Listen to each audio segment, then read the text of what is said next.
I did good, didn't I?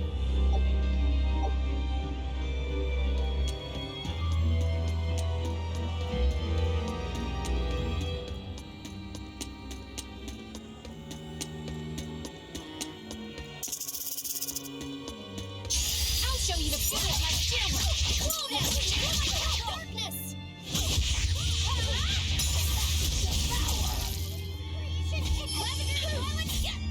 Crushing weight!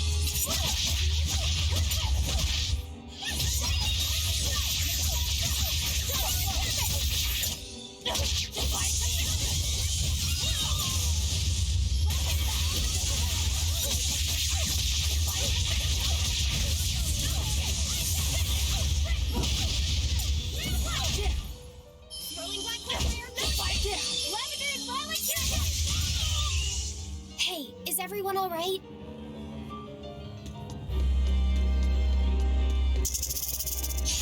I'll finish this now.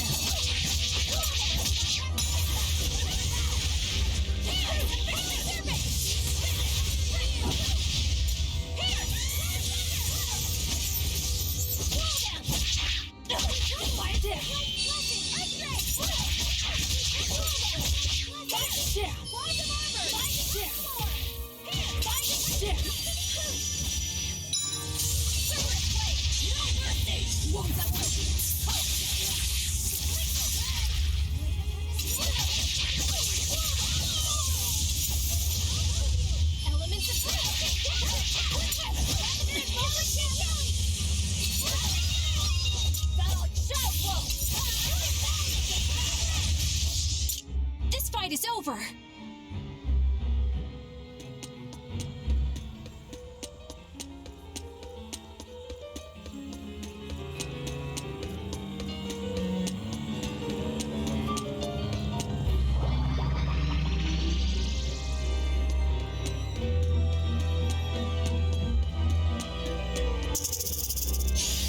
This now.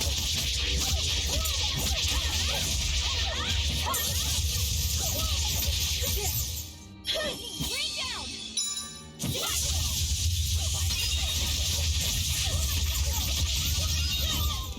We're finished here.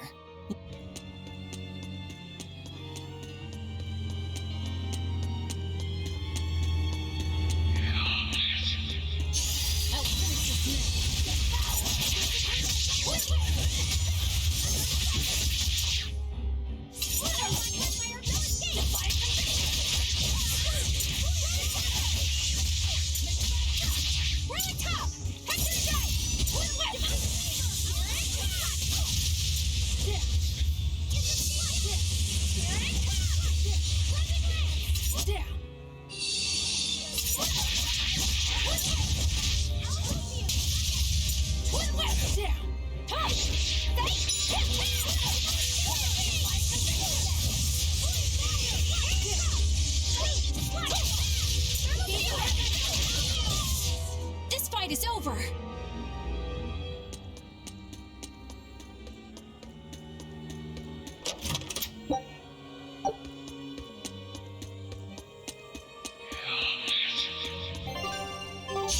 We can do this.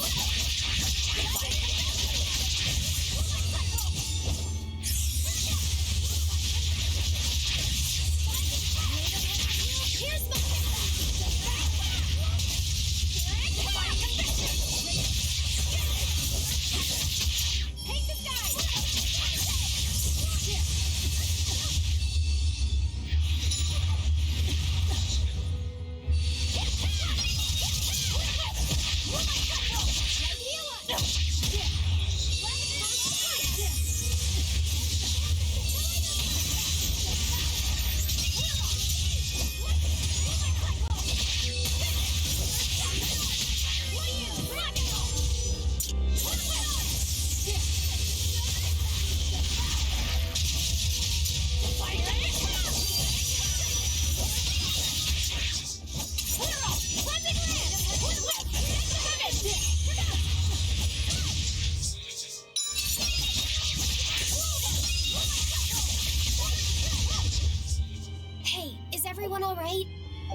over.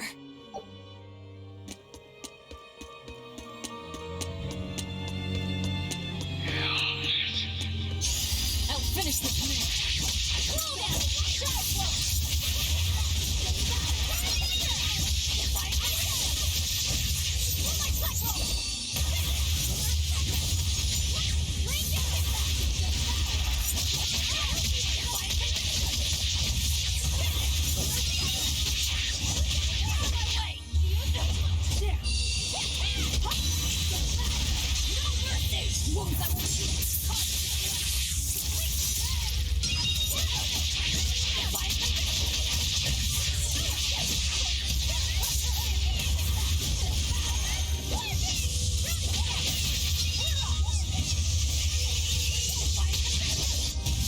I had no problems here.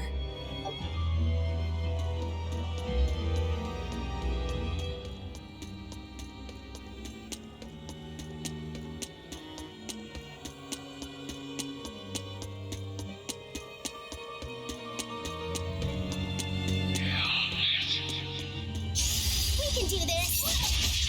Slow down!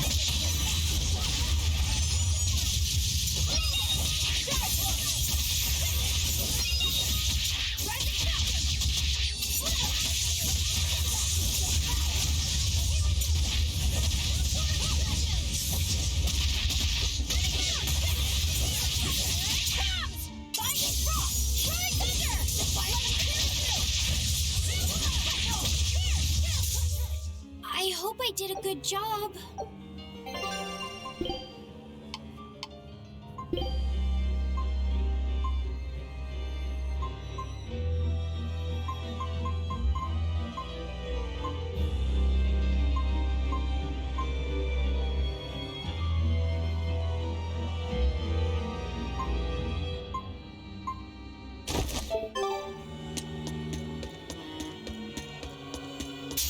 I'll finish this now.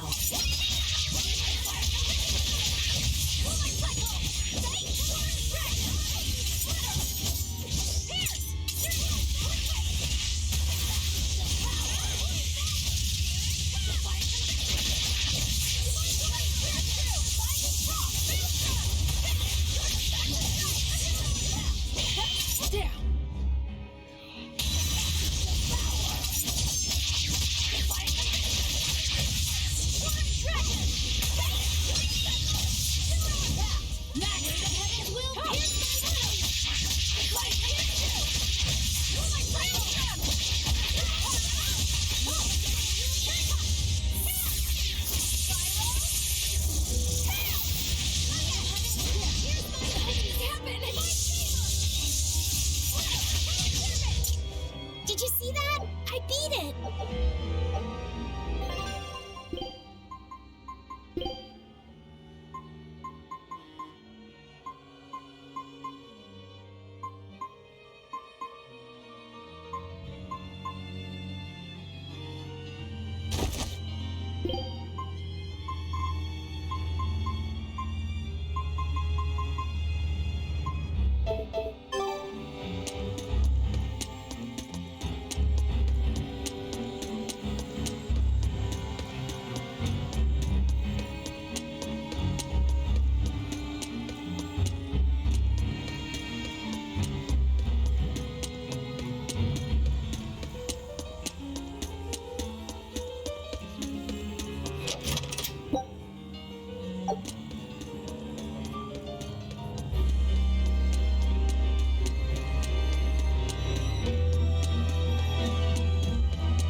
Boy who called himself Inominat. Could he really be Velvet's younger brother? It could have been an illusion intended to torment her. Don't you agree, Eleanor? I do. Velvet's objective is avenging her brother, after all. We've all seen how strongly she feels about it. I find it hard to believe that the one so dear to her is still alive. I don't know what powers Inominat possesses, but I think that really was her little brother. Velvet was able to see past Melchior's illusions. But look at her now. I just don't want to believe that the real Laufey could do such a thing. Could it be possible that Innominat was reborn into her brother's body? I don't know. But if that was the case, I'm not sure Velvet would be in so much agony. Yes, I guess. Innominat actually being Velvet's brother. It makes a twisted sort of sense. But it's too awful.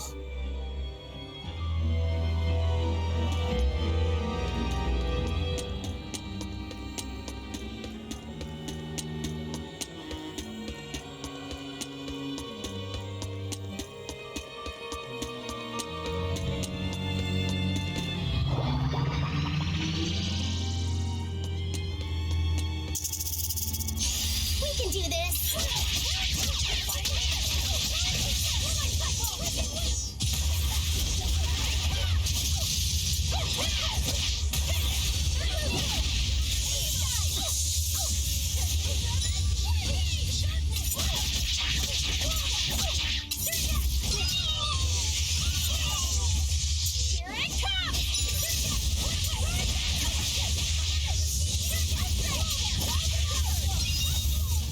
Come on, really?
Is this?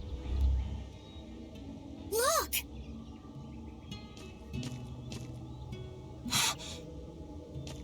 Hey, stay with me. I'll get someone right away. It's okay. I'm tired. Have you been journeying long, then? 10 years. My master entrusted everything to me, but I couldn't do anything. 10 years? My wings are weak. It doesn't matter anymore. I see. If you've been working that hard, you surely need a break. I just happened to get my hands on some prickle boar meat. I'll be cooking up a stew for dinner. But would you care to join me? Huh? No way. All I have on me now is this apple. Here. Once your belly is full of warm food, you'll be able to pick yourself back up. I can feel it. Your body is shouting, I want to live. I'm a disgrace. I don't deserve to live. Is life something you have to earn? To deserve? Well, these feelings are natural. You eat when you're hungry and cry when you're sad. Feeling these things is proof that we're alive. alive. What's your name? Mine is Celica. Celica Crow.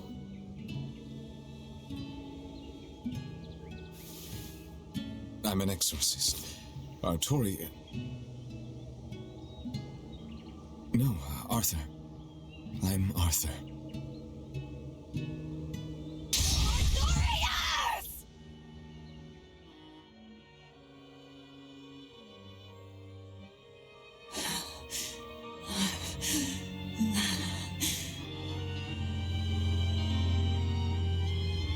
What in the world was that? Rokuro! Aizen! You saw it too, then? Sure did. Artorius. And he called himself Arthur. I've heard of this. The Earthen Historia. They say that events on the world's surface cast imprints on the Earth pulse that runs below. In other words, an illusion of the past. It's not an illusion. That was my sister. So, you managed to fool her too, is it? Yes, that must be it. That's why she freed me from the prison. Rokuro, have you recovered from your wounds? Yep, tough as nails, that's old Rokuro. I'm more worried about Velvet. Is she okay? How could she be okay? Inominat is reborn, and it's her little brother. A blade can't just be hard. It's gotta be flexible, or it'll snap the first time it meets an unexpected force. I misunderstood the true meaning of strength, and so did he. Let's just worry about ourselves for now. This Earth pulse is completely under Inominat's domain. We can think of it as an extension of his body. Yeah, which means my power won't get us out of here. Be wary. Inominat may be the one showing us these memories. Remember, he's after Velvet.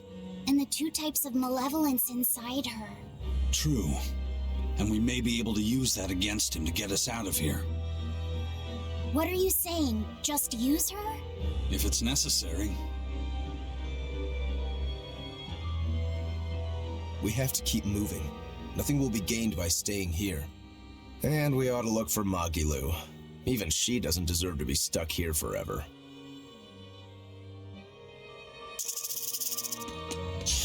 I'll finish this mission.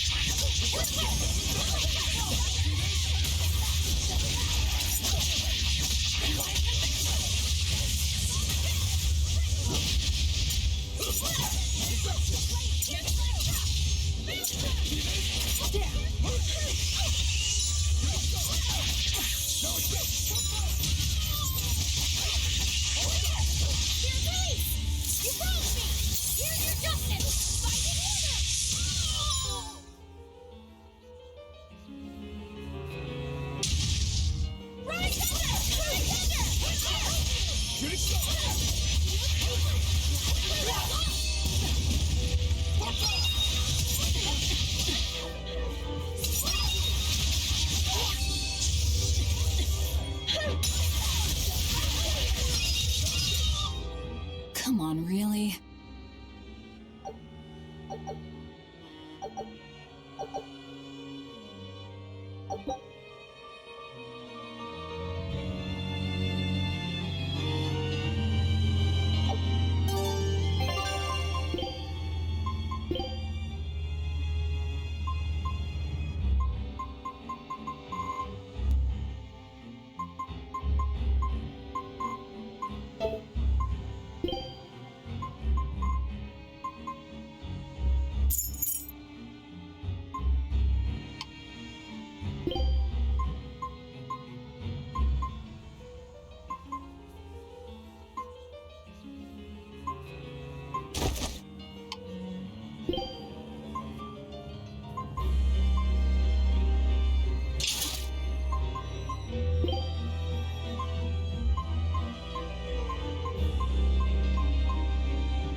Come on, really?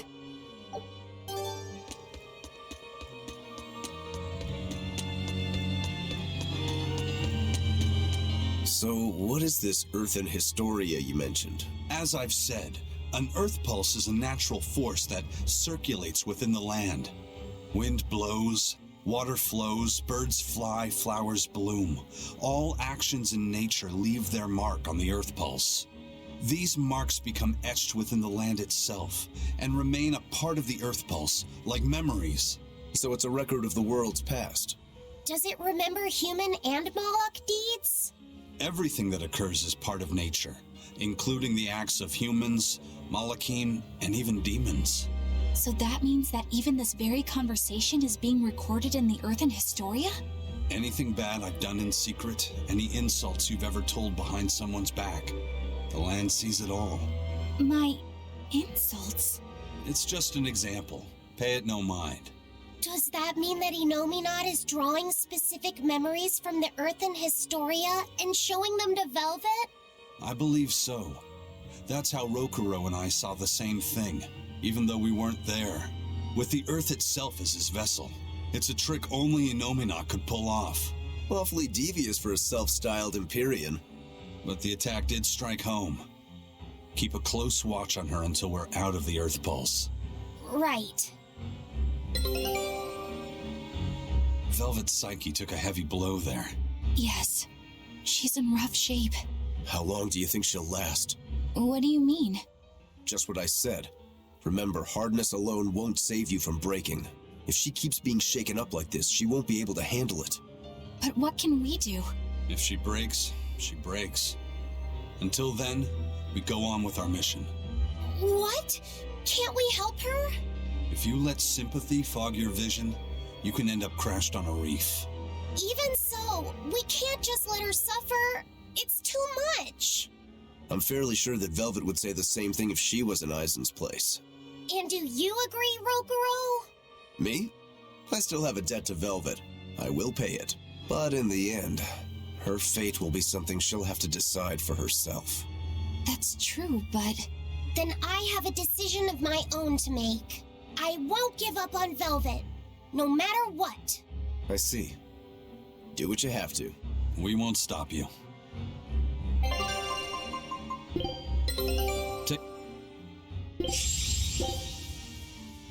Scout.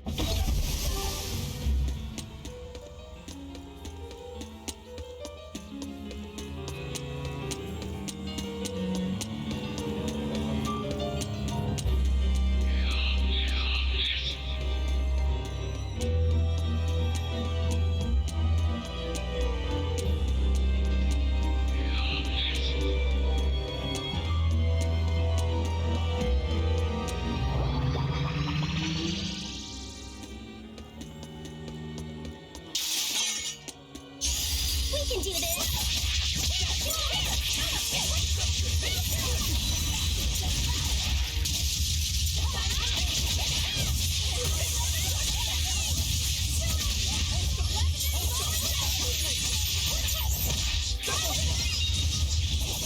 This fight is over. We can do this.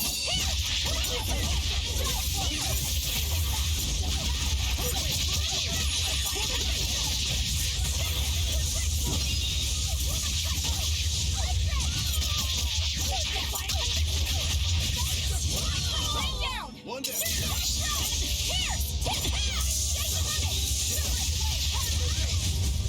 Did you see that? I beat it!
Welcome home, Arthur.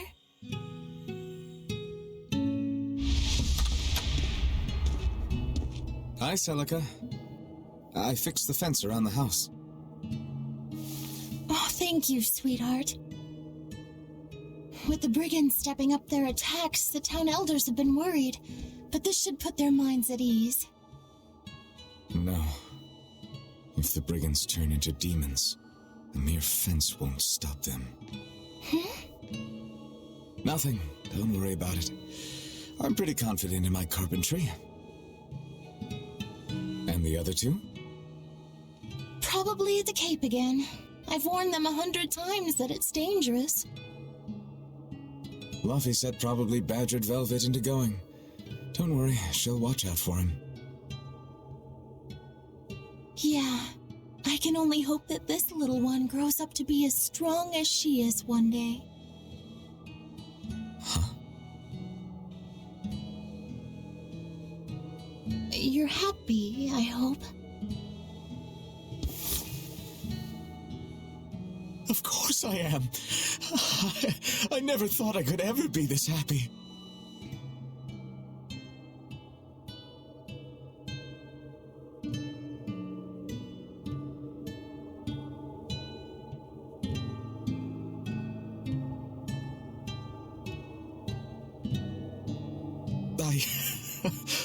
I only wish I'd known earlier. I would have made something even nicer for you.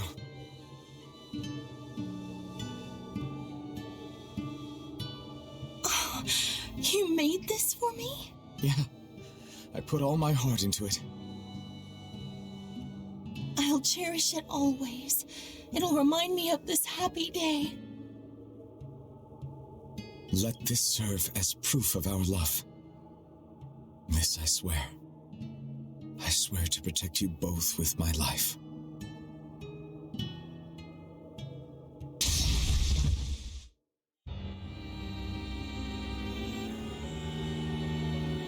That's Lord Artorias' past.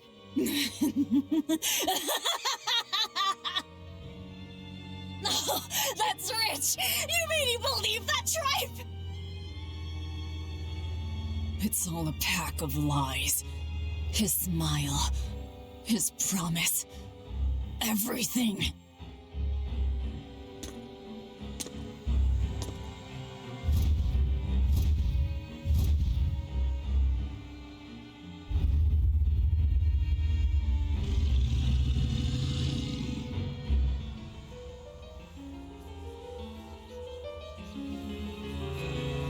What we just saw, was that from before the opening?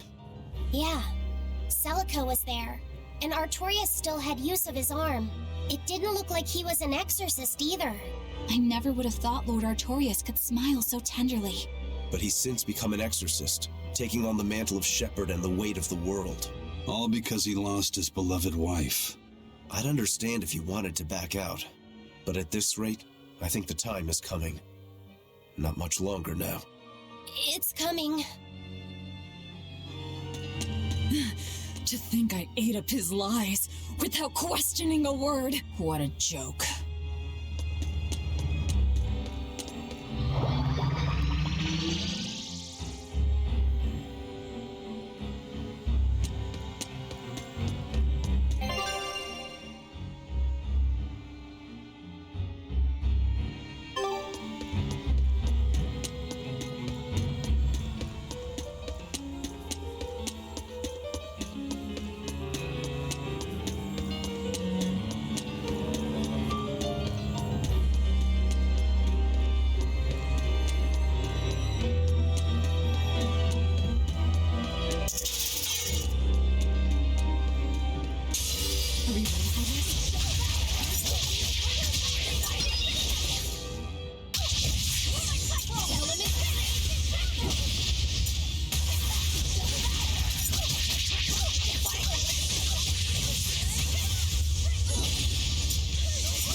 down! I'll help you!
I refuse to fall here!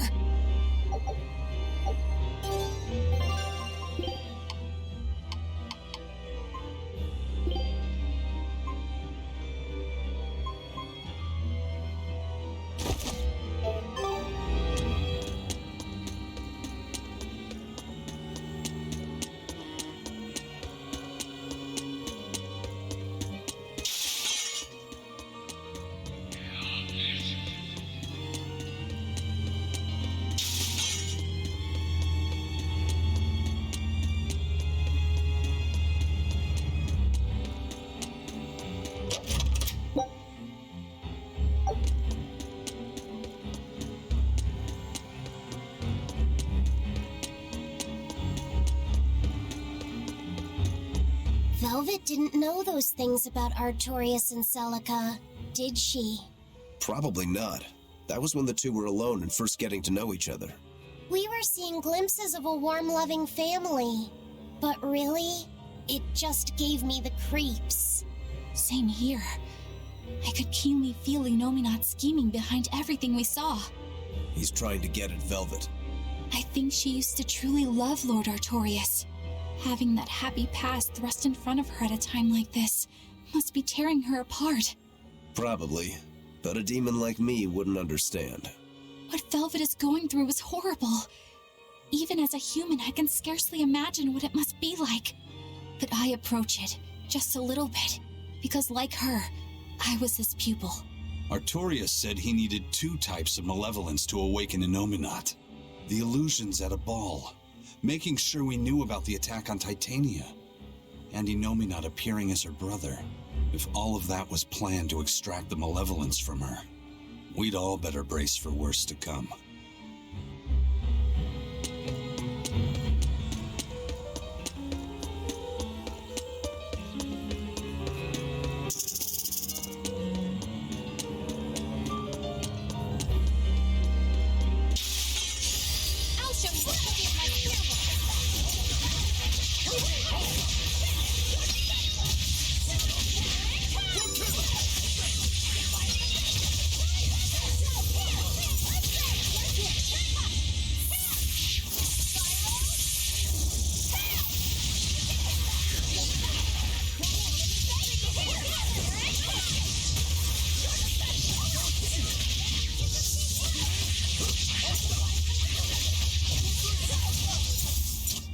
Victory is ours!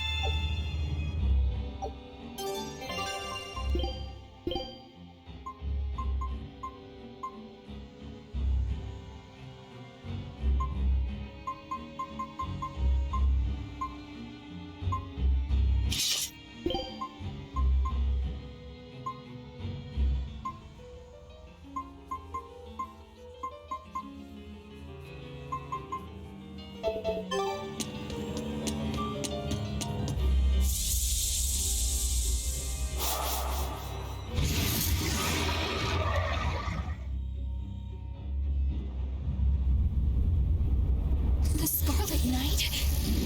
Is this Velvet's village?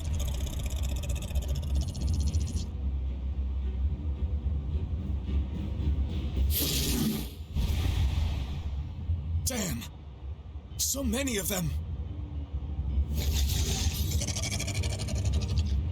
Celica, I'm coming! It's too late! Take Velvet and Laphicet and run!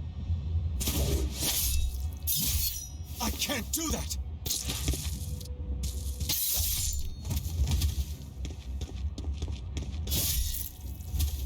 I want to have my life with you, with our child!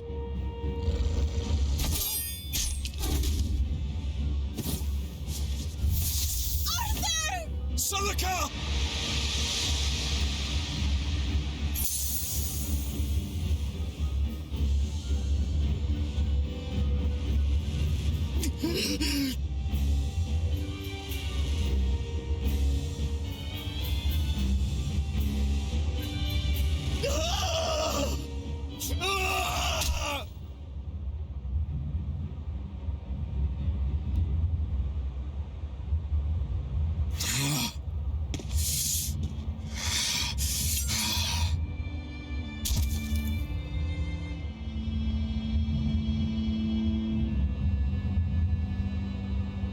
Why?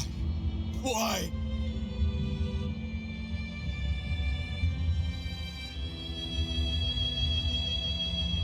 Why couldn't I? Why couldn't I protect my own family? Remember this moment well, Artorius. Humans are weak, filled with sin.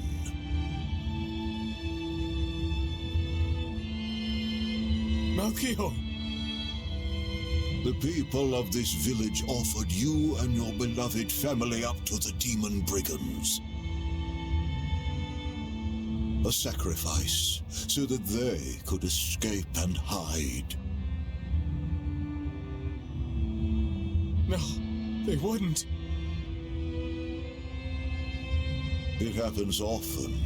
The reason people act on is burdened by the weight of their sins. However, I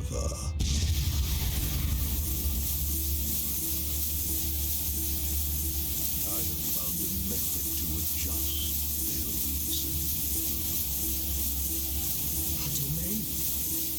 What is this incredible power? Don't tell me the Empyrean we've been searching for was here this whole time.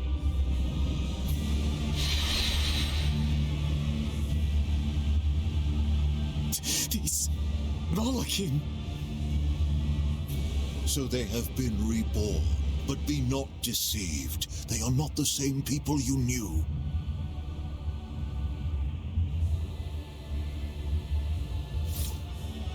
Why?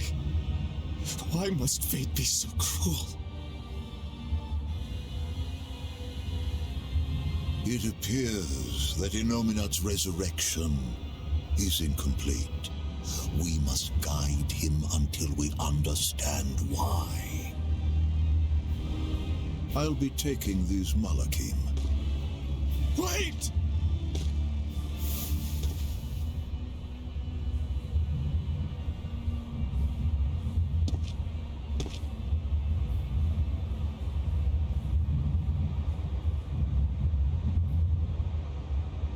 I'm sorry I couldn't keep my promise.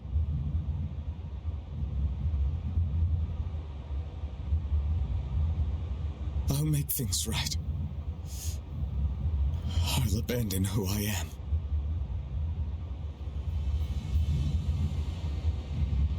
Nameless Malak, I will forge a pact with you. I will put an end to all the pain in this world.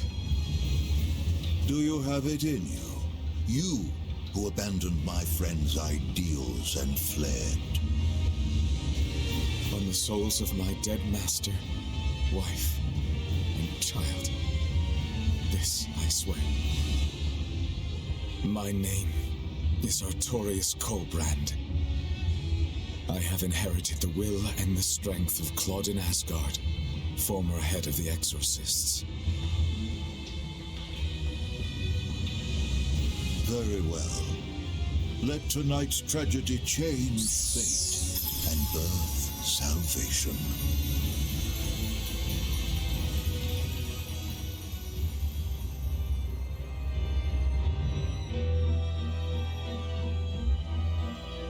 That Moloch, it was me. You don't remember? Not at all. They said you were reborn as a Moloch. That means... what exactly?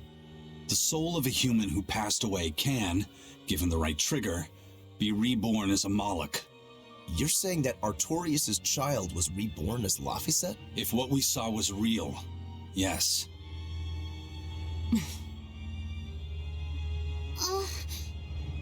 So the female Moloch that was born along with him was... My sister's reincarnation, but I ate her long ago. You didn't know, right? I knew. I had already caught on to who Ceres really was. Velvet. But it doesn't matter. What does it change? I'll devour anything to fulfill my goal. My sister, my brother, even the world. That's who I am. That's all I am.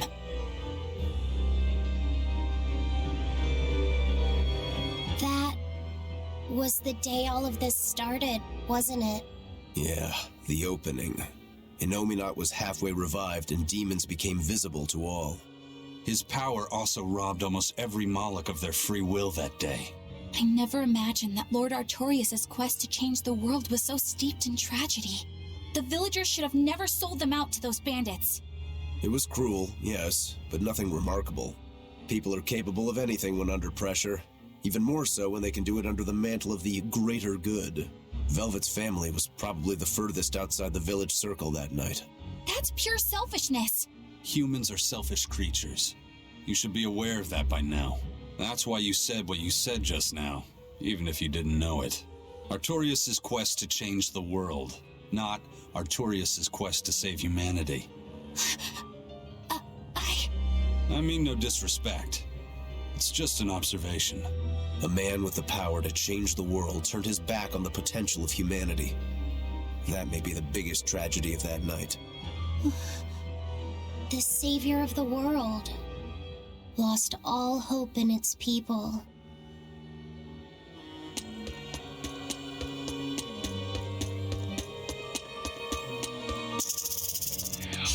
We can do this!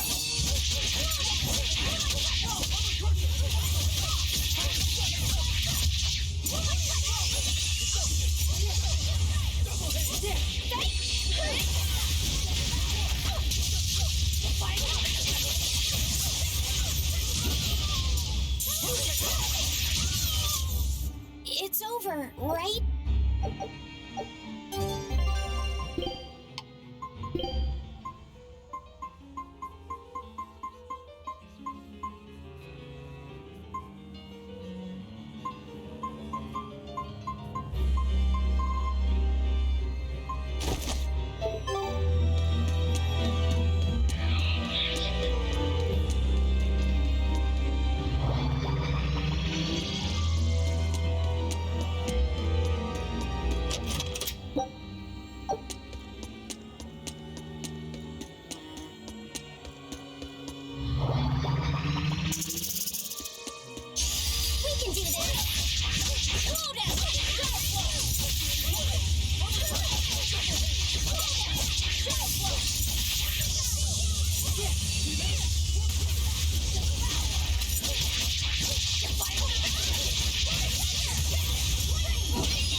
Be proud. You made me unleash my full power.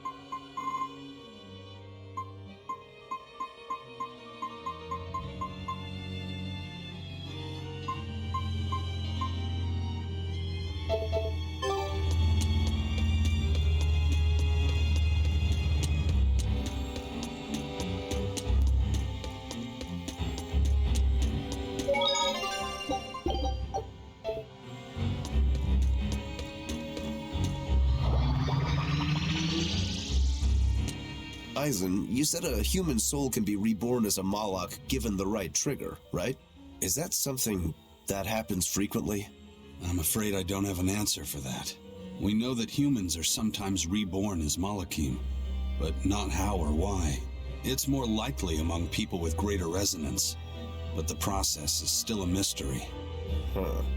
So it's not something that happens, or that can be made to happen easily, ordinarily at least. But Velvet's sister was reborn as Ceres, and her unborn child came back as Laphicet. What are the chances of that? It might not have been chance. They both died on the Scarlet Night. Their rebirths may have been influenced by the sacrificial ceremony.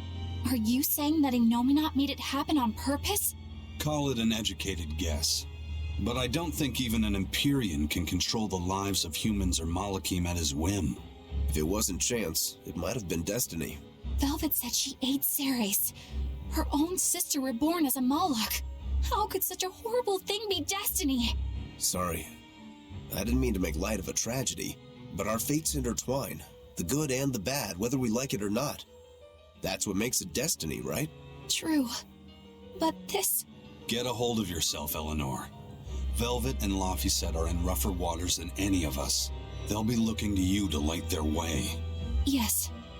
I must remain calm and steady.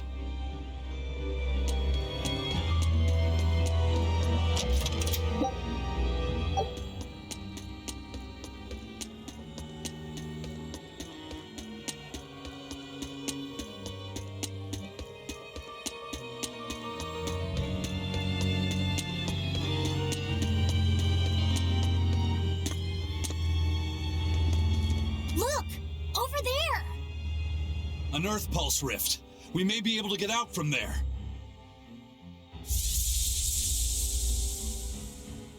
Arthur, there's something I'd like to speak to you about. Alone.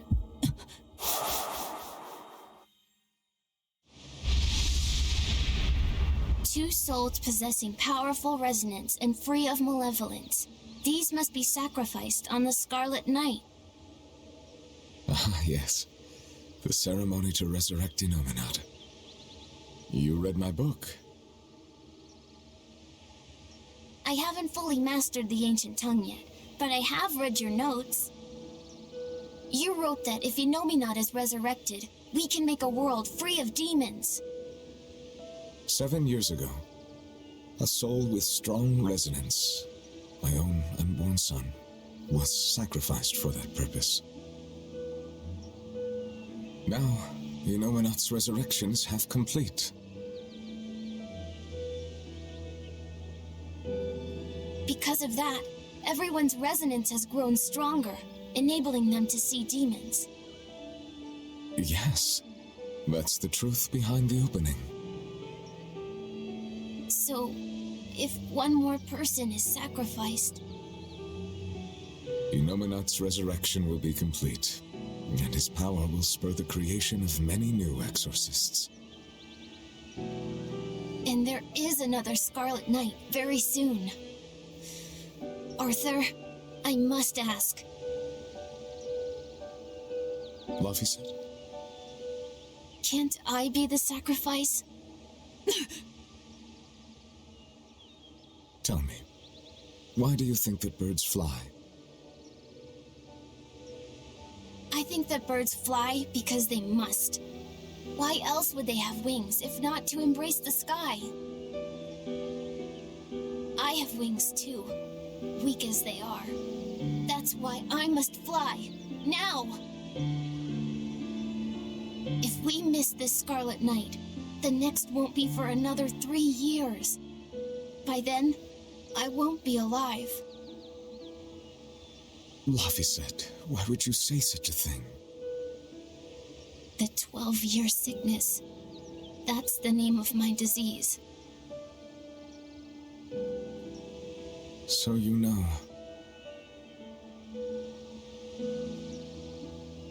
I'm not afraid of being sick. But I don't want to just be a burden on everyone until I die. I couldn't take it. Your wings are your will, and they are strong. Lars, Please. You can't tell Velvet about this. I promise. I'll make a new world. A world where my sister can be happy.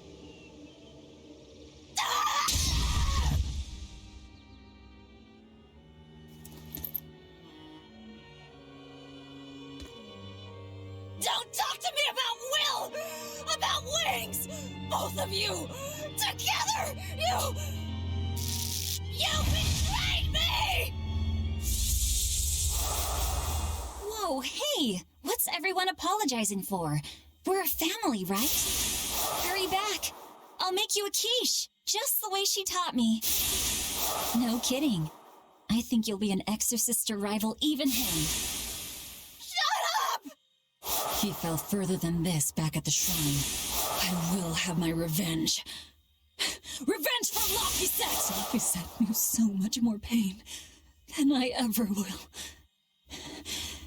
And still, I couldn't do anything for him. I'm sorry. I'm sorry. Shut up! It's a lie! A dirty lie! All of it! It's all that lies! And I believed it! Die! Die! Die!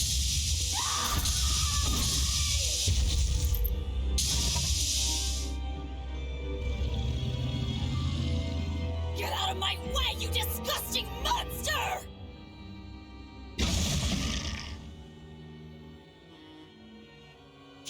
What is this thing? An amalgamation of multiple demons? It doesn't matter what it is! I'll devour it until it's dead!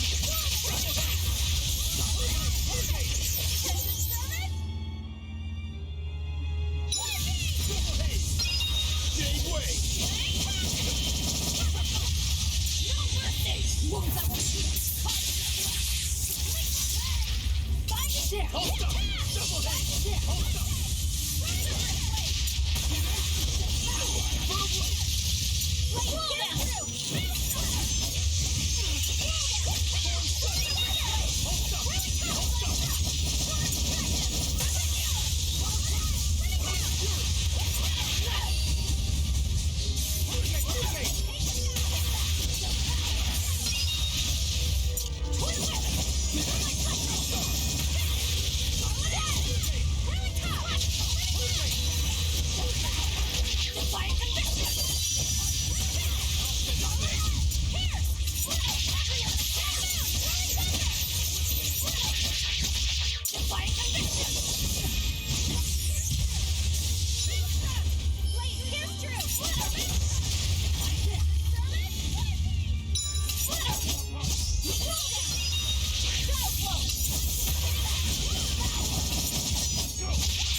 just another of Inominat's illusions! Farce? How callous. That farce is the true face of my sister. She hates, resents, devours, and kills. She tramples people, cities, everything, living only by her emotions. What an ugly, tainted soul.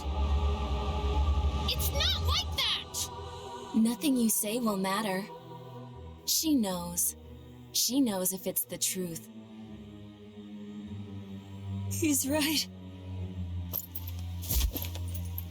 Just think, everything I did was baseless, arrogant. And even so, I still... You hurt so many innocent people, didn't you? More than I can count. I devoured and killed so many. Without even knowing Arthur's true aims. I destroyed people. I destroyed whole towns. And worse yet, you didn't even show mercy to your own sister's reincarnation. I ate her.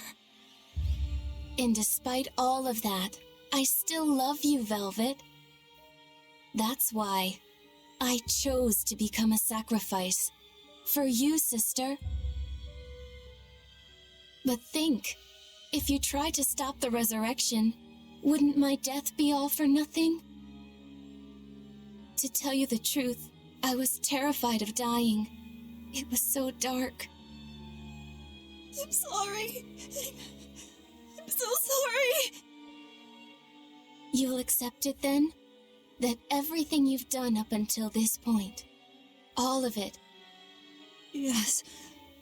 It was all for nothing, and for no one. I hurt so many people, all for no reason. I'm a monster. If you've accepted it, you have to atone for your sins. Once I eat the final two malevolences inside you, I'll fully awaken. Give them to me. Give me your hatred, your despair. If you do, I can cleanse this world of all its pain. I had hoped that you could live in a world without pain and sadness. But you're a monster now. You don't belong there.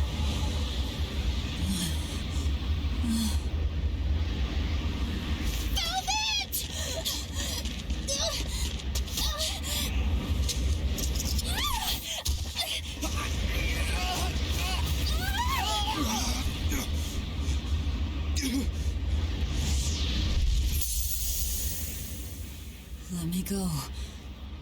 I have to go. No! But if you don't, you'll die too for no reason. No! A twisted monster like me doesn't deserve to live. Don't you understand? You're the reincarnation of the first sacrifice. Part of me. Don't worry, I'll devour you too.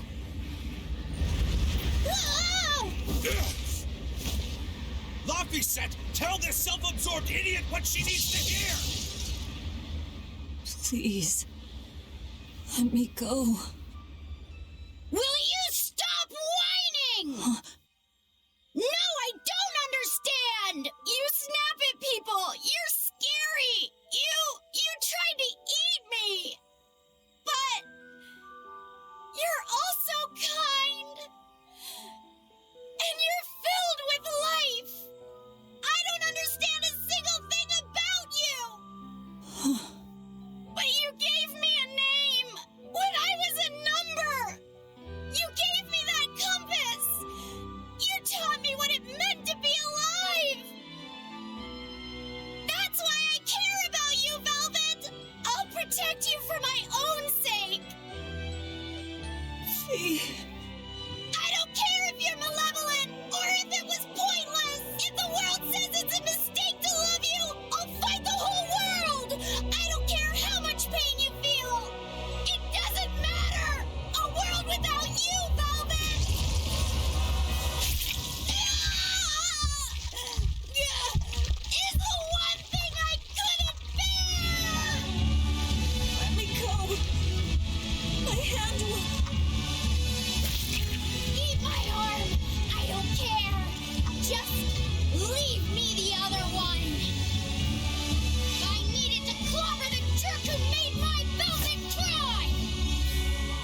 love them all.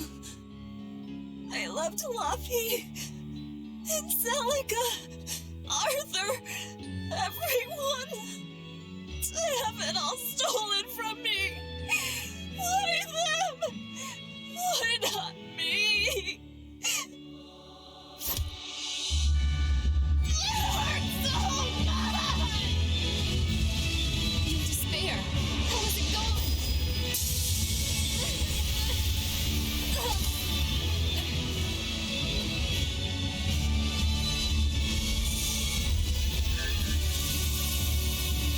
A flame burns in my heart, too.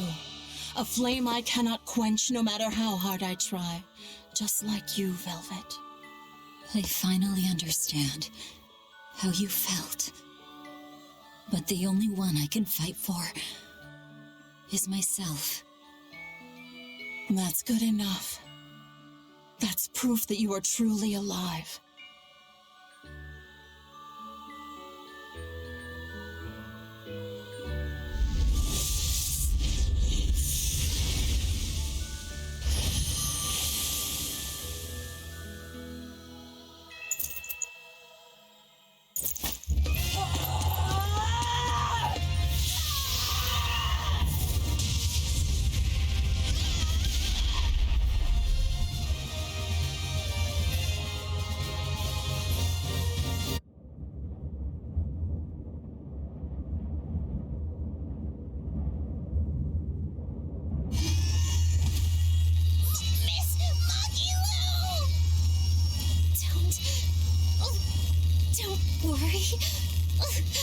If Velvet could do it, there's no way I can't.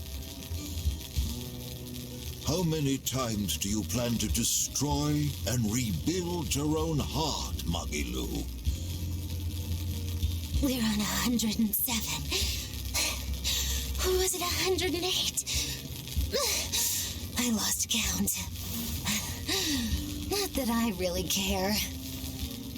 Pathetic fool. Did I not tell you it would require an iron will as indomitable as the very trees that live and die across millennia?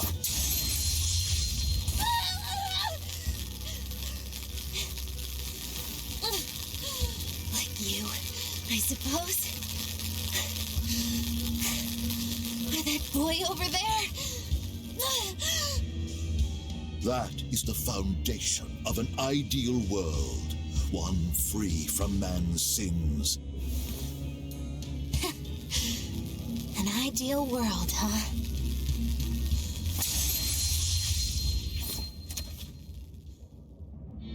You, kid. The boy who was your companion, Laffy said. He's alive. Chasing a terrifying demon girl, he has learned the immensity of the seas and weathered the dry wastes of the land. Those people, they're different from us. Despite the pain, the anguish, they embrace the life they've been given. They live, undaunted by the ugliness of the world!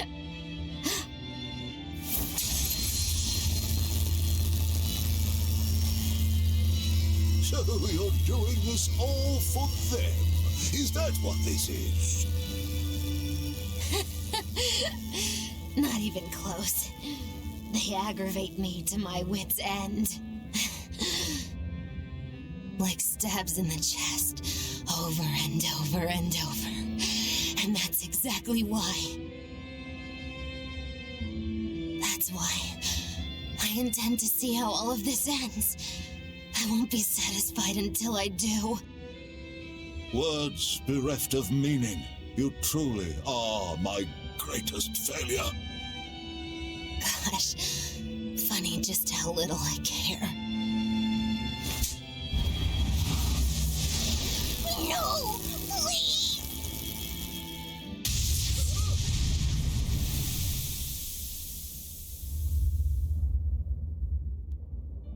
Let me guess. We came at a good time? You're late. Because of you, I had to have a really boring conversation. So, you came face to face with Innominat. If so, Then you must know that your quest for revenge is utterly meaningless. Yeah, I did.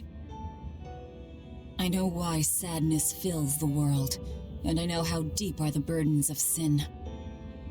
I tried to abandon my memories of Arthur and Laffy, to cut myself off from it all, and end this tragedy. It's what they would have wanted. Exactly. You do well to know your place. But that's exactly why I can't forgive them. Not Artorias, not Innominat. I know my heart is ugly and full of contradictions, but those days we spent together in familial warmth, they're proof that all of us, were truly alive. That's why, no matter how hard, no matter how sad it gets, I will take my vengeance to the very end. Velvet! Don't be a fool. Just give up and die like you ought. It is your destiny to wallow in despair. You take my family, turn me into a monster, and you want my soul too. Now who's being the fool? Remember this well.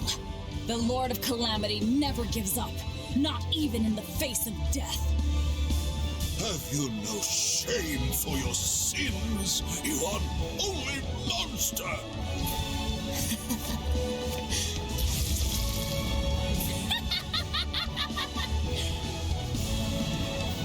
Let me in on this. I lost a bet and I've got some anger to work out. You sure you can fight in your condition? Who do you think I am? Oh, I thought you'd never ask. I am the dastardly witch Magilu, scourge of self-righteous exorcists. Now face the wrath of Magilu Maven! Fools, all of you! Hear me. Everyone, sorry to have worried you. I wasn't worried. I didn't realize you were someone who needed looking after. Me neither. This is all with no mercy! Wounds that will do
Tell Artorias and Innominat. They took something precious from me. I'll never forgive them for that. The annals of history are stained with evil people like you. You spread havoc and destruction, all to satisfy your own ends. A dark font of malevolence. You're a demon lord, the irredeemable embodiment of sin. The Lord of Calamity. It is the Exorcist's duty to destroy you. You talk a lot. How about you keep talking and tell us where Ifrit is? You'll regret this. I can feel Innominat. He's coming. We can fight here no longer. Bienfu, close the rift. I can't. Come forth!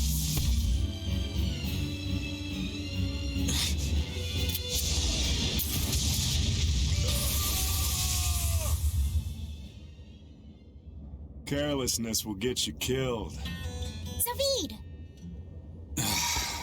You ruined the moment. Huh? Don't you mean thanks for saving us, Zavid? You're my hero and role model. Thank you for saving us, Zavid. Where exactly are we now? We're in an Abbey facility on Hexen Isle. I heard Melchior was in charge here, so I snuck in. I hadn't expected an extra-dimensional space. Is there a way out? There is now that I busted my way in. Let's head outside. We can talk then.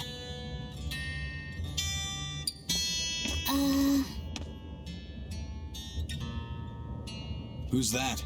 A friend. His name is Number 1. Hey, wanna come with us? If you stay here alone, a dragon might get you. I bet you wouldn't like that. Yeah, that sounds scary. Great. Come on, kid. What are you doing? We can't leave him like this. I'll get him a vessel, somehow. Do what you like.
Wow, Eisen.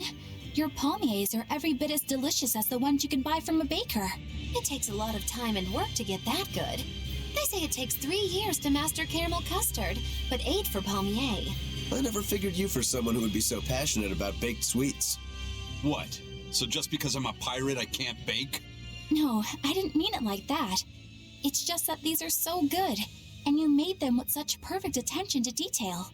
My sister likes palmiers. And she Sounds like there's a story, if you don't mind us asking. You're right, there is. Back when she and I were living together, we went out to a human town where we discovered palmiers for the first time. My sister had never tasted sweets made by humans before, and she fell in love with palmiers at the first bite. After that, whenever I went into town, I made sure to pick some up for her. You pick them up for her? You mean you two didn't keep going there together? Being among humans puts Malakim in contact with malevolence. With my sister being prone to illness and injury, I wouldn't take her along to such places. When she'd be acting up or not sleeping or something, I'd promise to get her palmiers, and she'd calm right down. That sounds like how me and my brother used to be. After a while, I just figured that if she likes them that much, I might as well learn how to make them myself. Plus, that way you wouldn't expose yourself to as much malevolence. After I made them enough times, I got the hang of it. They started turning out really well. But one time when I was baking them, the oven suddenly spewed fire out and badly burned my sister. It was all my fault, and stupid, clueless me didn't even know why at the time. Crazy thing is, after I did what I could for her burns and put her to bed, she told me she wanted to eat the palmiers I'd made. They were burned to a crisp, but she ate those pastries like nothing was wrong. Then she smiled and told me to keep on making them. That's just like a younger sibling. He just wanted to do something for his sister, only to be confronted by how bad his curse is. That'd be really hard to deal with. She must realize by now what's going on with Eisen, right? Maybe she thought that he'd leave if she ever let on that she knew. And he left because he thought he could spare her from learning the truth.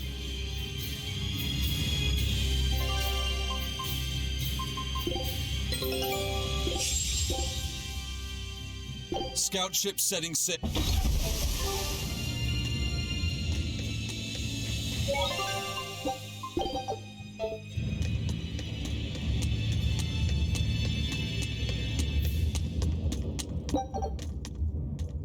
You seem awfully chipper, Velvet. I'm fine. And I guess I have you to thank as well. Perhaps. But gratitude doesn't suit you. Now, say ah. Huh? I need to see your teeth. I made 100 gold bet that you'd break, remember? So, I need to see if you've broken anything. Let's start with those teeth. Help us out, kiddo. All right. I just need to check our front teeth, right? Front teeth, canines, whatever. Just get in there and take a good hard look. You didn't mean that literally, did you?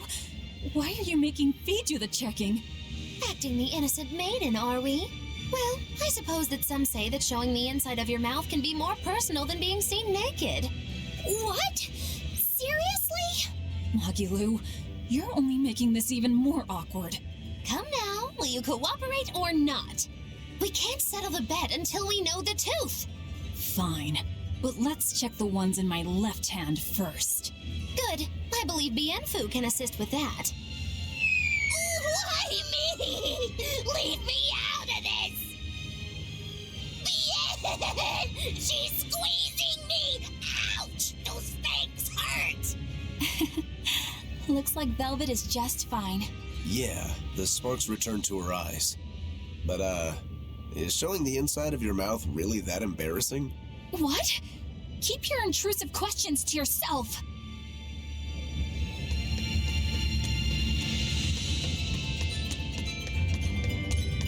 The size of the art that created this place. Just what is the Abbey planning to use it for? Whatever it is, they're trying hard to keep it hidden. Can't be anything good.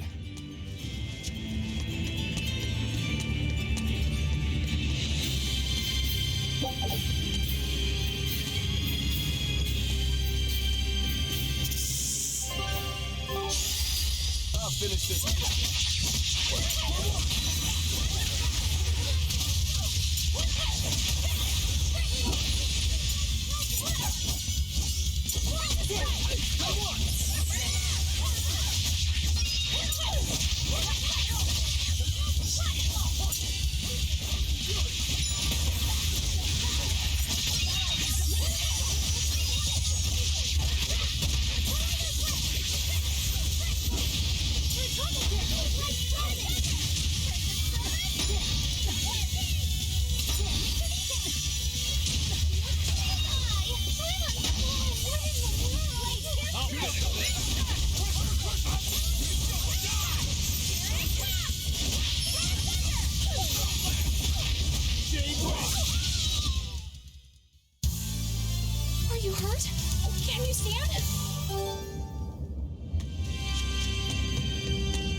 I did good, didn't I?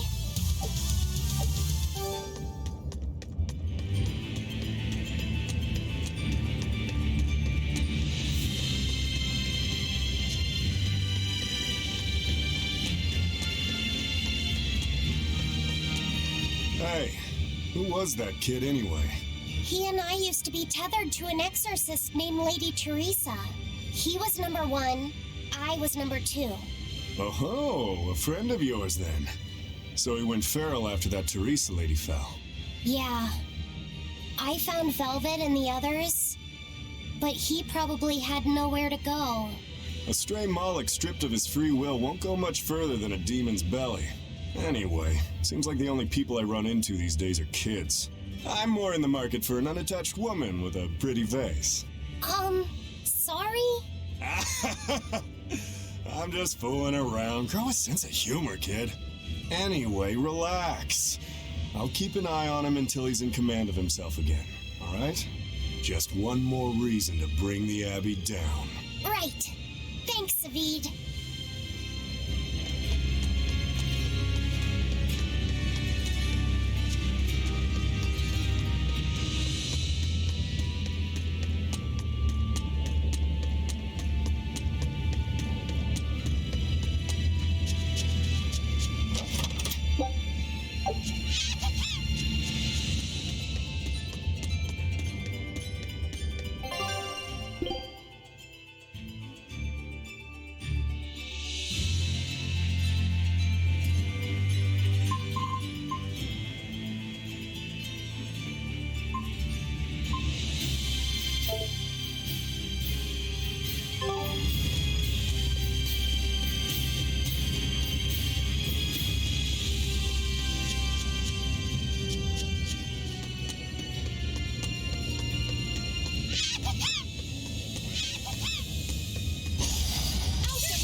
That was a considerably powerful enemy.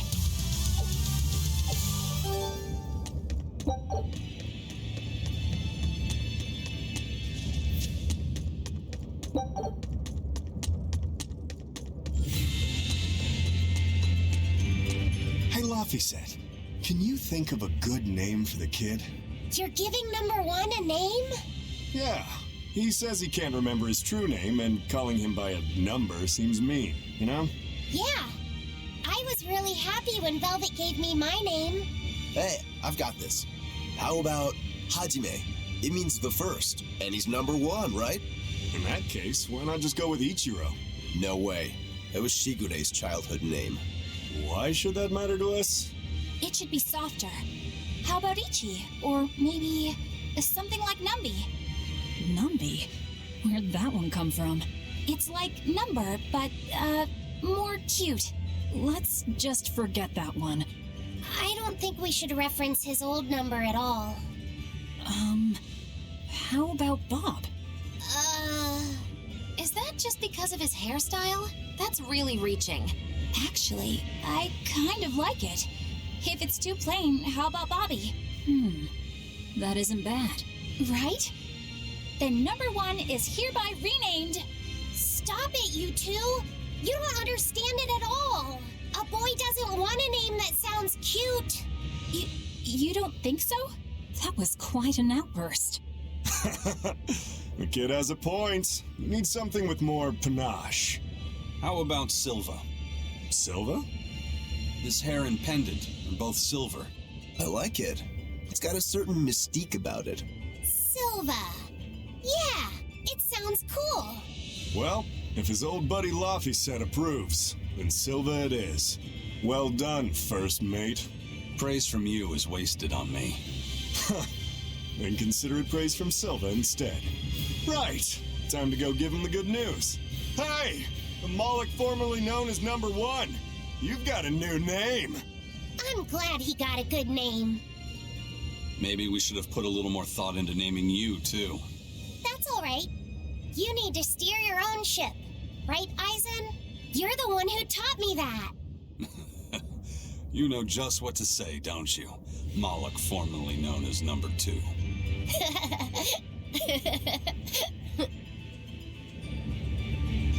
Magilu, what were you up to while we were lost in the Earth Pulse? I was ringing the bell. The rift was open the whole time. Couldn't you hear me? I don't remember hearing any bells. She was fighting with Lord Melchior. She really gave it her all. Bienfu, don't give him the wrong impression. But you endured so much. It was so moving. Yes, I did endure. It was so hard not to laugh. Did the old man tell you a joke or something? It was a staring contest, and oh, the faces that old man can make. I kept picturing him as a young man, but with that same wrinkled face, and it was so hard not to crack. I needed to keep myself in check. My desire to laugh was only broken by the ringing of the bell. Clang! Crash! What a thrill! Wait, was that the only thing that broke Magilu? Are you asking if he broke my heart? Like I'm fishing for sympathy? That's not what I meant at all. You stood watch over the Earth Pulse rift for us. I didn't say that. Stop trying to give me a participation medal. Just take it. After all, you don't care either way, right? True that.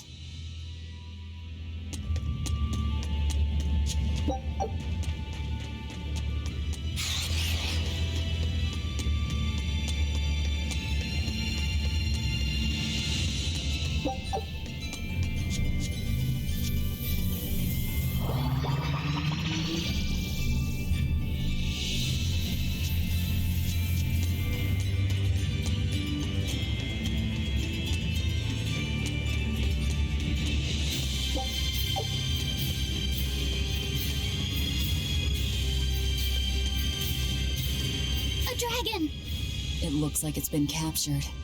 Just like the Therians. But why would they hold a dragon captive? An art connects this place to the Earth Pulse. That's probably why we were taken here. Earth Pulse. So it's got something to do with Innominat? That would be the obvious conclusion. I don't get it. Explain. Small words. Very well. You're part of all this, too. Velvet. I'm fine now. I promise. All right.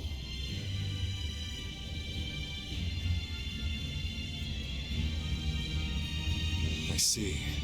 You found out Innominat's true identity. So, now that you know, can you still fight him? It's only given me more reason to kill him. And the shepherd. You're one ice-cold girl. There's still one thing bothering me. Innominat needs to eat malevolence to awaken. Once he does, he'll use his power to suppress negative emotions. But when humans can't create any more malevolence, what will happen to Innominat? He'll run out of things to eat. And maybe die? Wouldn't he just go back to sleep? But if he does, then his power will fade and humanity will start creating malevolence again, right? In order for Innominat to eternally suppress negative emotions... He needs an infinite, powerful source of malevolence to feed off of. For example, that produced by an immortal dragon. Which would make this place a sort of dragon farm, created so he could control humanity forever. You can't be serious! Just speculation, but it all makes sense. They can't think of Malachim as anything but tools. Just how much will they sacrifice for their ideal world of tranquility? What was it that I believed in all that time? The image I'd built of the Abbey is crumbling from the bottom up. Please cheer up, Madam Eleanor. You'll make me depressed too. Is this about the dragon farm? Yes. I strongly doubt even the Abbey has the power to manipulate dragons so freely. Then that dragon... Wasn't a dragon before it came here? That's the natural assumption. They probably brought the Moloch here as a captive, then turned him into a dragon. Just like Melchior did, eh? Is there no line they won't cross? I don't know what to say. It's not your fault, Madam Eleanor. But spawning dragons in addition to Therians. Do you think they'll figure out a way to make humans too? Yes. Wait, that's awful! I can't believe you went there!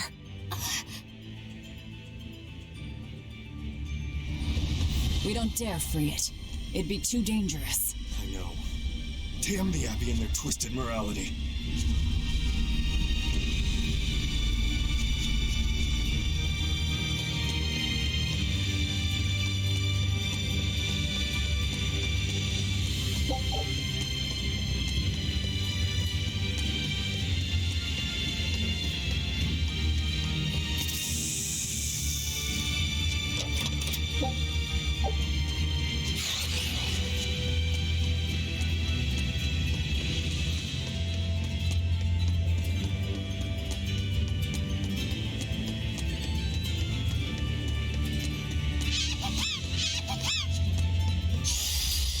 Finish this.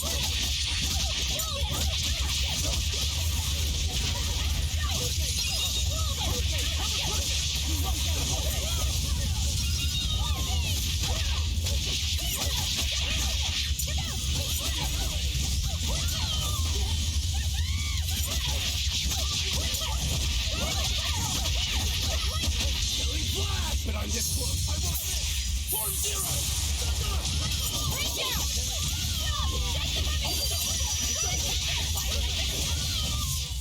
Well then, let's move on.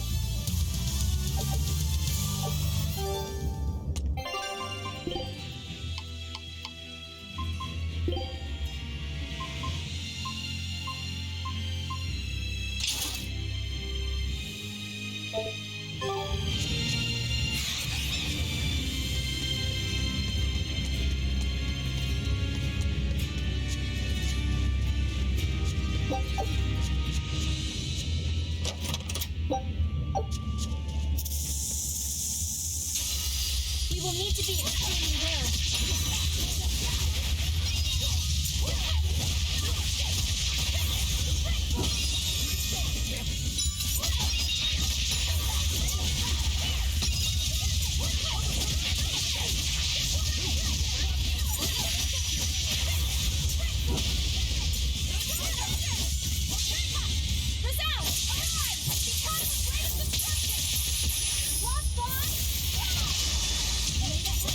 Here's my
still need a lot of training. Is training hard?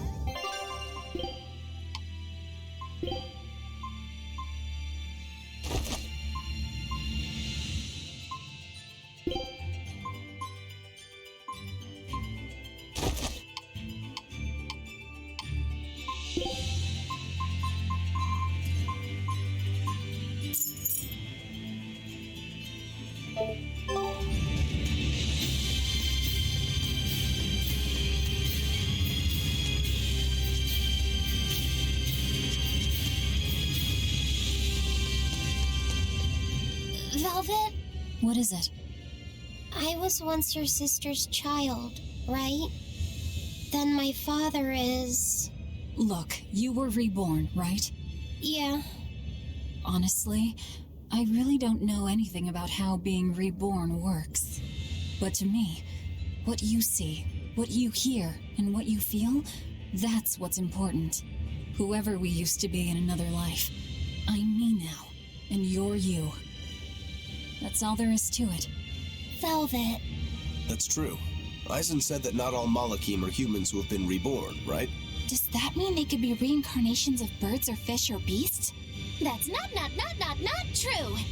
So, if a boy was a dog in a past life, that wouldn't make him part of the dog's family now. Yeah. I'm me, I guess. But you're Velvet's cute little pup, aren't ya? Moggy Be careful. I bite. Oh, have mercy! I take it all back, just don't bite me! Rebirth is like the Earth in Historia. You're simply built on a larger foundation. But that's not special. Everyone's lives are founded on the past. So, I'm just me. Yep. You're you, and no one else. You're Fee. Hey, first mate. Who was that horned demon with the old man? I don't know. I thought I felt something different about him. If only for just a moment. Did you feel it too? I said I don't know. I see. You're impossible, you know that? We've come across him before, but we never really fought him. My guess is Melchior is controlling him with some sort of illusion. I see. Then it's probably good you didn't fight. A straight battle against him wouldn't be an easy thing. How do you know that? Intuition. I have a nose for these things. There's something fishy about him. That scar on his face. It couldn't be. What's the matter, Eisen? You've gone pale. Forget it. It's nothing. We need to get out of here. Let's go.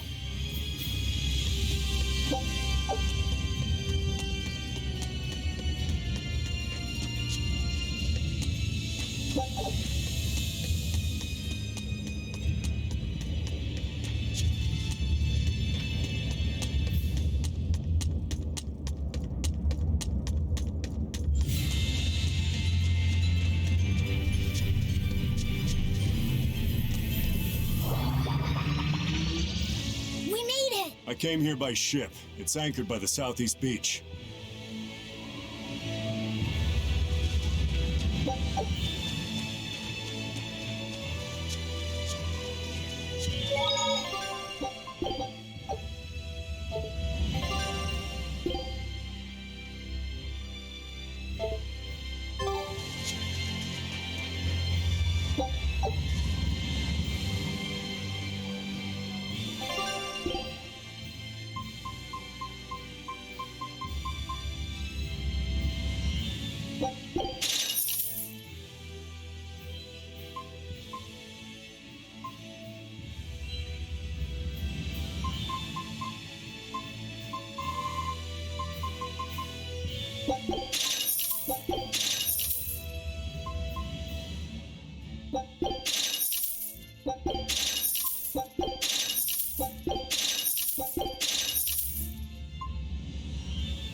Scout ship.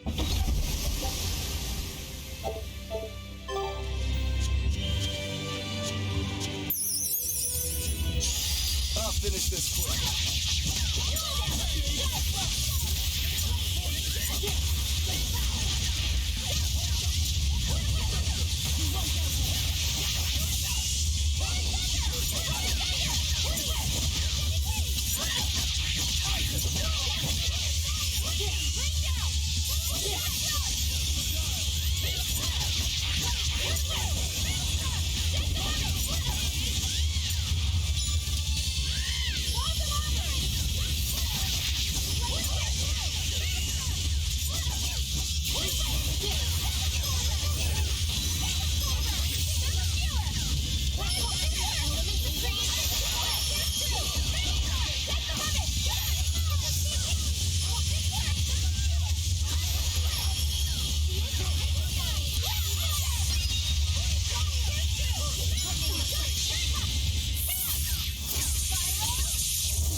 That was a considerably powerful enemy.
We won, right? Right?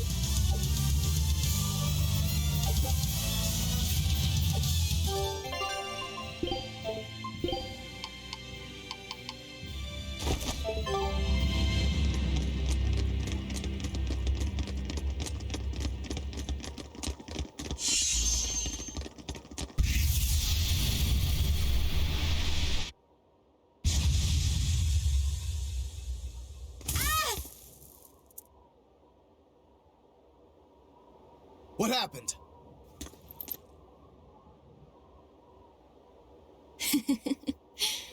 We used to play tag all the time.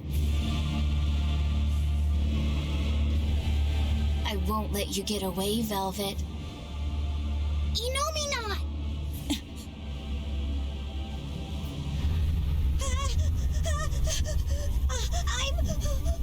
I'm scared! Stop it! You're turning him into a dragon! That was the whole reason I took him from Teresa. It's just another necessary sacrifice for peace.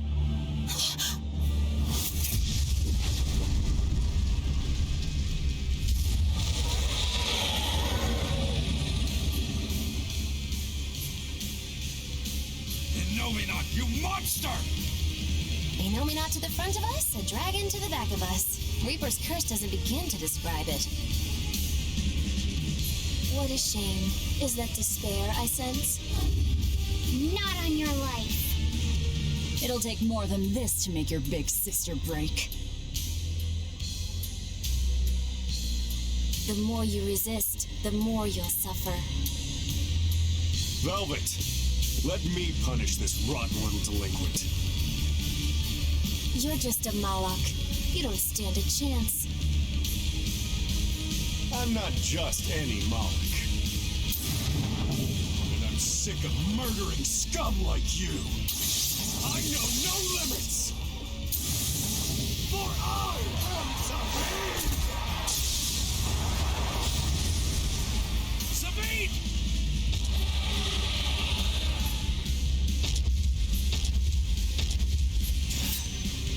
officially too damn much. We'll be fine. Take them out one by one!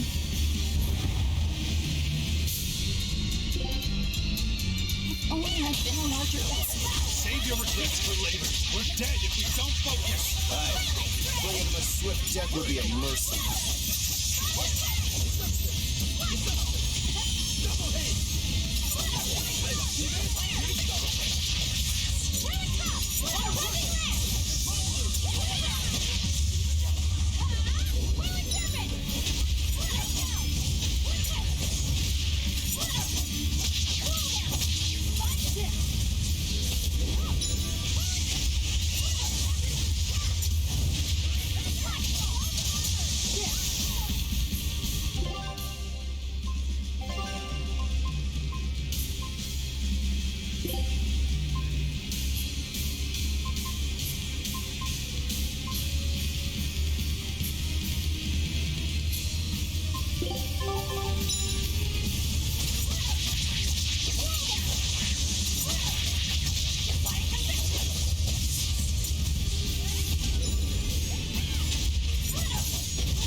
Bring him down in one push.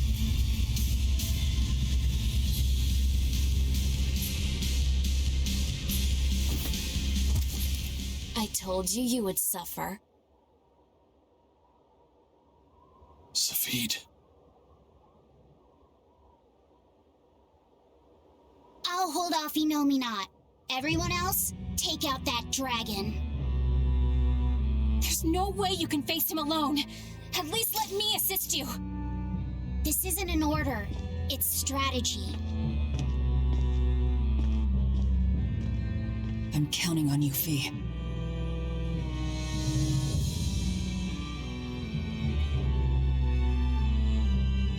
For something that's a mere part of me, you're awfully uppity.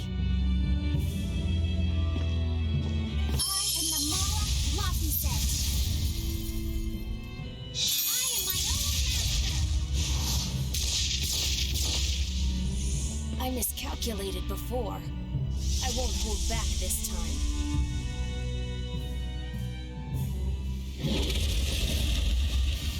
And neither will we! Hey, nothing's changed. We're still in the same bind. Everything's changed.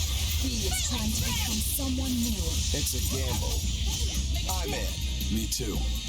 You stay out of this. Your dumb coin always lands on Skull. And I just have to flip it over. Not happening. I'm going for the jackpot here.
again!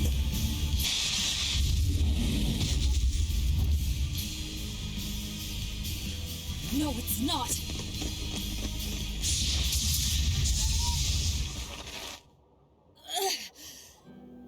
You talk big, but you're struggling even to protect yourself.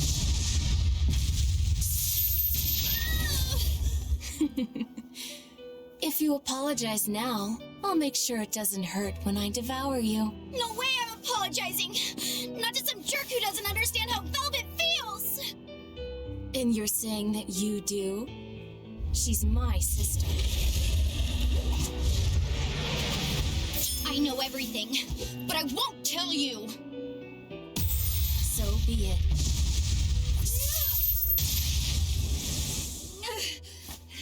If I devour you, we'll be one again anyway! The compass! She isn't yours!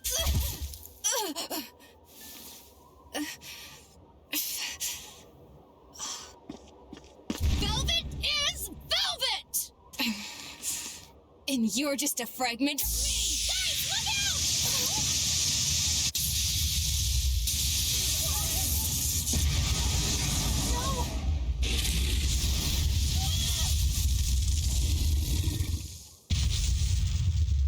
So that was your strategy. Hey, give us more warning! You almost roasted us alive! You've really done it now. I'll turn you into a dragon. See who's left in this!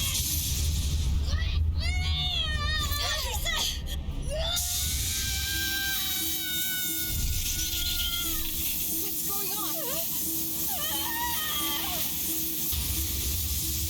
The malevolence burned away? We're leaving! Hurry!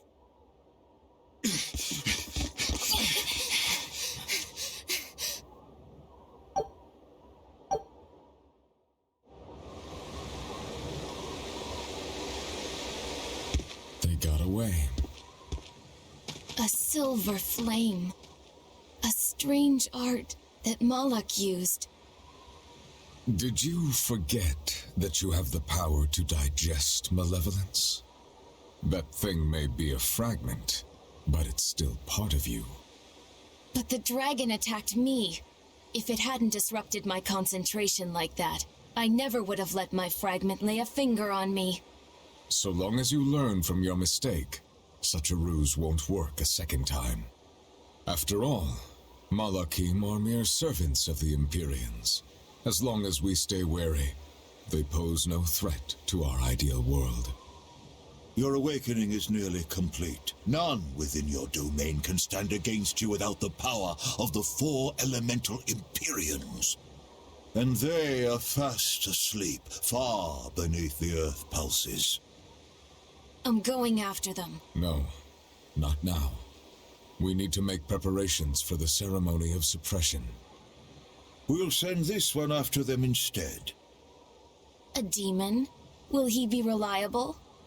True, he can be hard to control. Even after he succumbed to demonhood, he withstood my illusions for 7 days and nights. Even now, he resists on an instinctual level. However, he used to be known as the most fearsome pirate in all the seas. His strength is equal to any legate's. You, capture the Therian Velvet. Do whatever you have to, as long as you keep her alive. Wait. First, kill him. Kill Laphicet. Before my sister's eyes. He's the only thing keeping her from falling to despair. It's true. Demon or not, he still possesses an odd sort of pride. I'll have to relieve him of such a meaningless burden.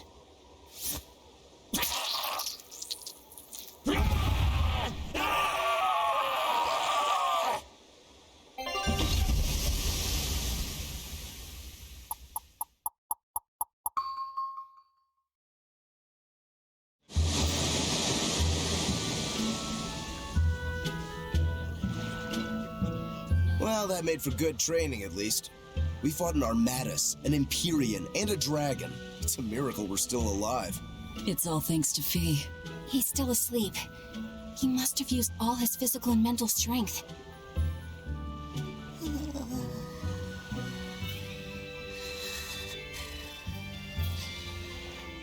A fire that burns away malevolence. That's quite the talent he's got there. Is it because he's part of Innominat? Sure could be. In one sense, that's a lucky break for us. But on the other hand... Anyway, I lost that bet, and I was so sure I was gonna win, too. Awful lot of drama you're making over 100 gold. Don't you dare laugh off 100 gold! One with no respect for gold will be by 20 lions mauled. Everyone knows that. Right. Anyway, what do we do next? Nothing's changed. We seal Innominat away and kill Artorius. Even if Innominat has awakened, there must be a way to seal him back again. Our best lead is still Grimoire's ancient book. We should meet up with Benwick and the others. Are you sure you want to stay with us? I don't know if it's the right choice or not, but I refuse to believe Lord Artorius is right. That sacrifices are inevitable bumps on the road to a better world. That's why I'll do what I believe is right, and fight him. Even if I'm wrong, I won't have any regrets. Do you have any idea how frustrating you are? You're one to talk. Eisen, get in touch with Benwick and the others. That demon. It had to have been. Eisen?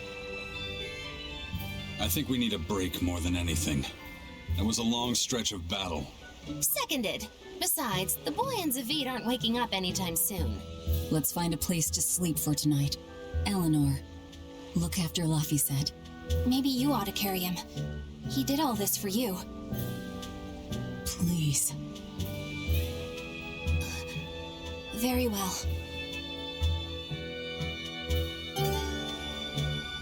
You can at least carry the poor kid. Damn, you're cold. No, quite the opposite.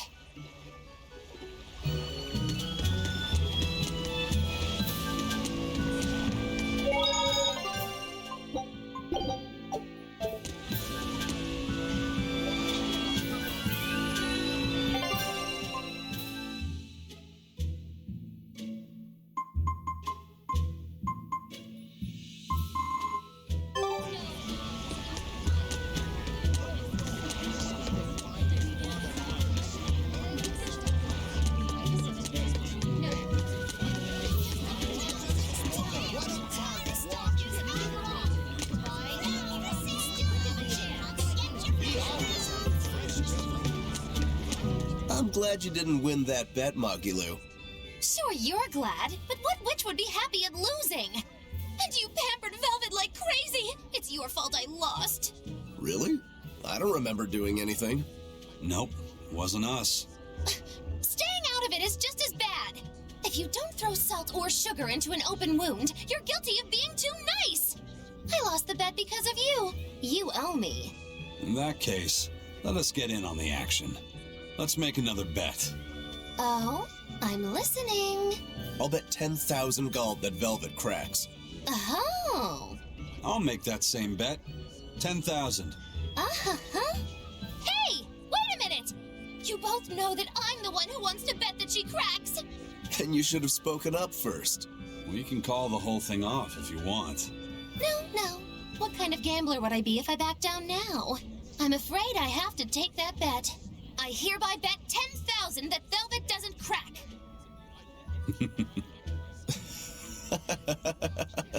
What's so funny? For someone so stubborn, you can be surprisingly cute sometimes. You're calling a witch cute? That's slander! You both owe me the money you bet as reparations!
So, should I think of you as my sister?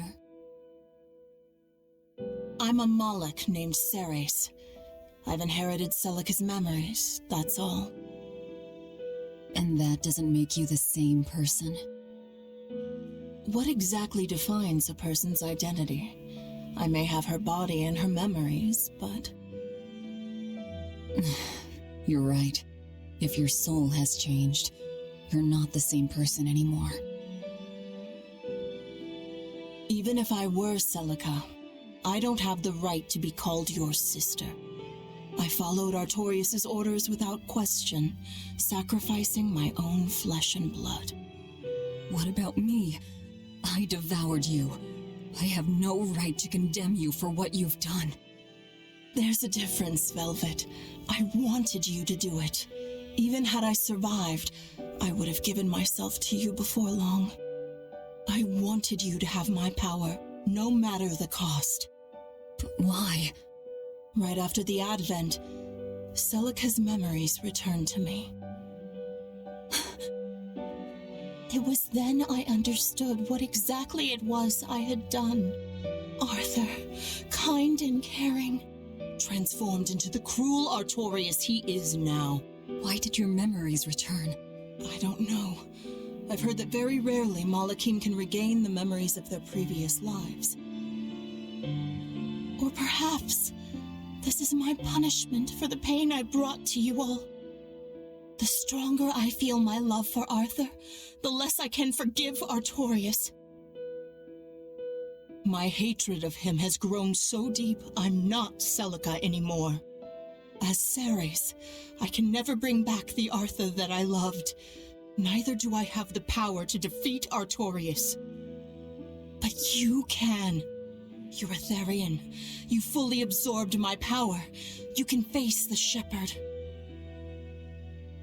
I know. I will stop him. Forgive me, Velvet. I've pushed everything onto you. My hatred, my determination. I wanted to apologize one last time at the end. I'm glad I had a chance to know you. I'm glad that once I could be Laufey's sister. And Celica and Arthur's sister as well. I was happy.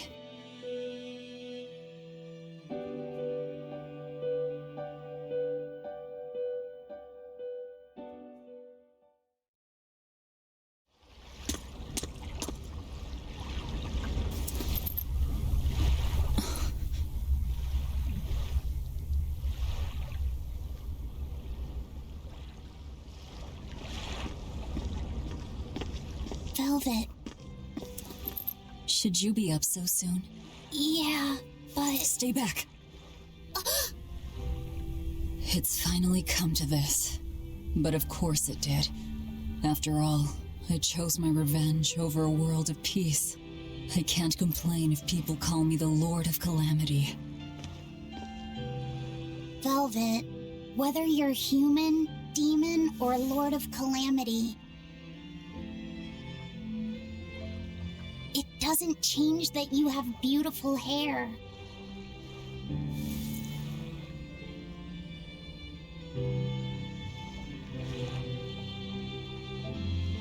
Laufey said the same thing to me a long time ago.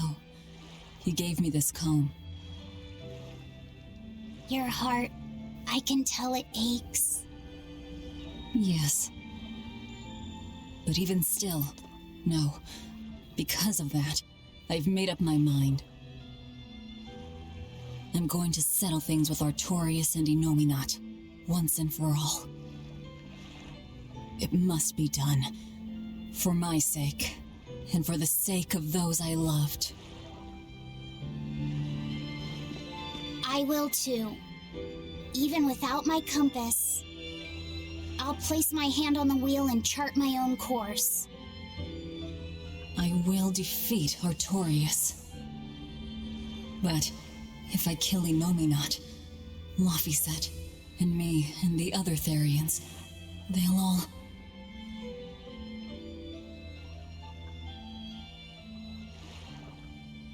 A compass.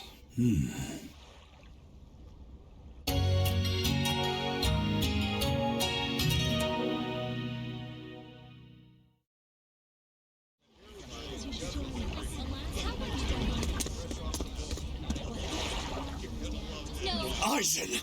Why the hell didn't you say something? Calm down. You were passed out at the time, okay? I'm going. I've got to stop him. What's going on? We got a message from the Von Eltia. That's great. Is everyone okay? Yeah, for now. Huh? While Benwick and the others were making their getaway, they got word that Ifrid was spotted in Endgand. They said they're on their way to Lionel Island to meet him. That has to be... Yes, a trap. No doubt set by that horned demon, who may even be Ifrid himself. Ifrid is a demon? Are you serious? I said may. Let's head to Lionel Island. Whoever it is, it's a lead. Besides, we can't afford to lose the Von Eltia. How will we get there? Zavid probably sailed off with the ship we came in on. We'll steal one from the harbor. I may be a calamity, but I'm frugal.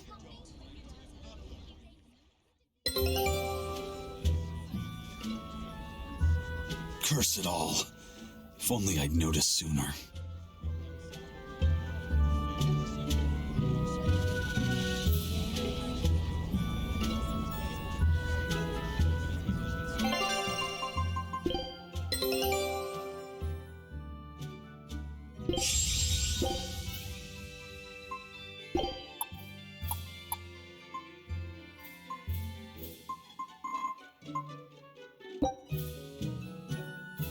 Show him how Ifrid's...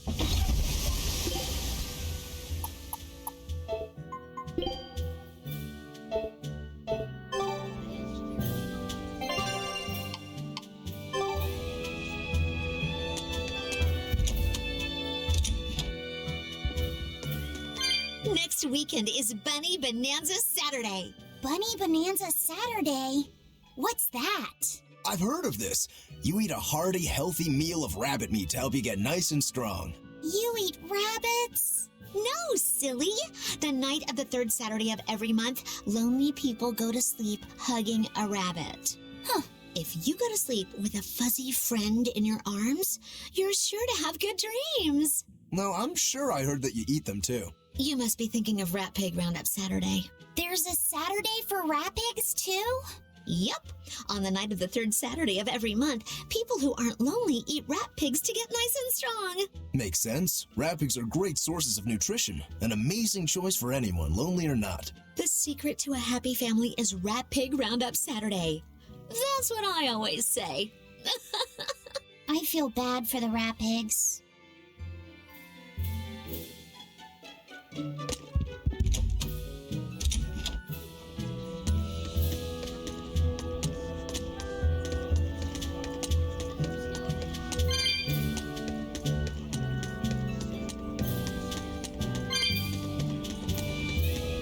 Prince Percival safely made it back to the capital.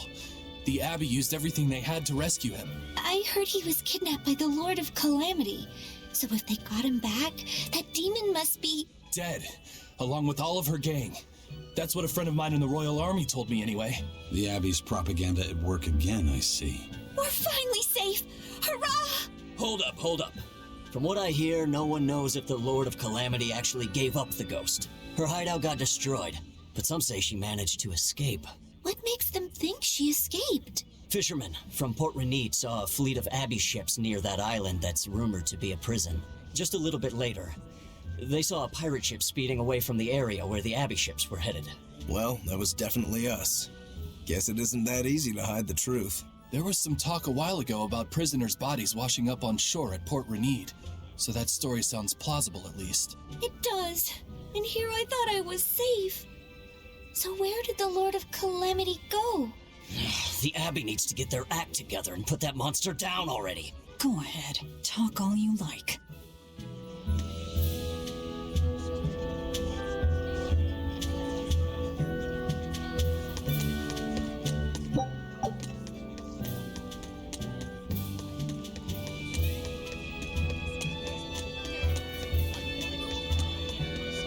I saw an Abbey ship heading toward the Sea of No Return.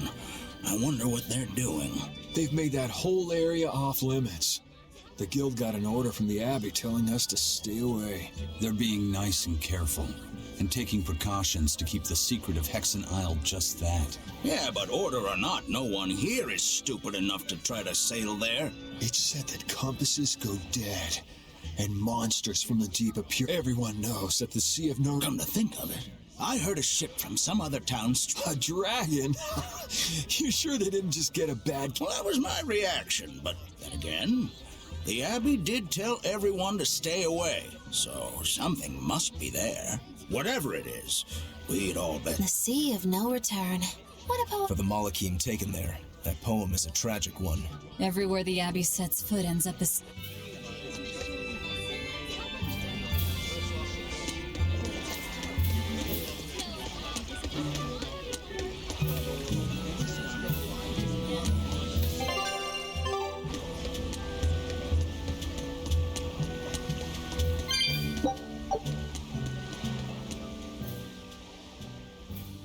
How about this one? The hull looks sturdy, and I don't see anyone aboard. You're surprisingly into this. Maybe you've got a criminal streak in you after all. What? No, What do you think, Eisen? She'll do. Let's take her.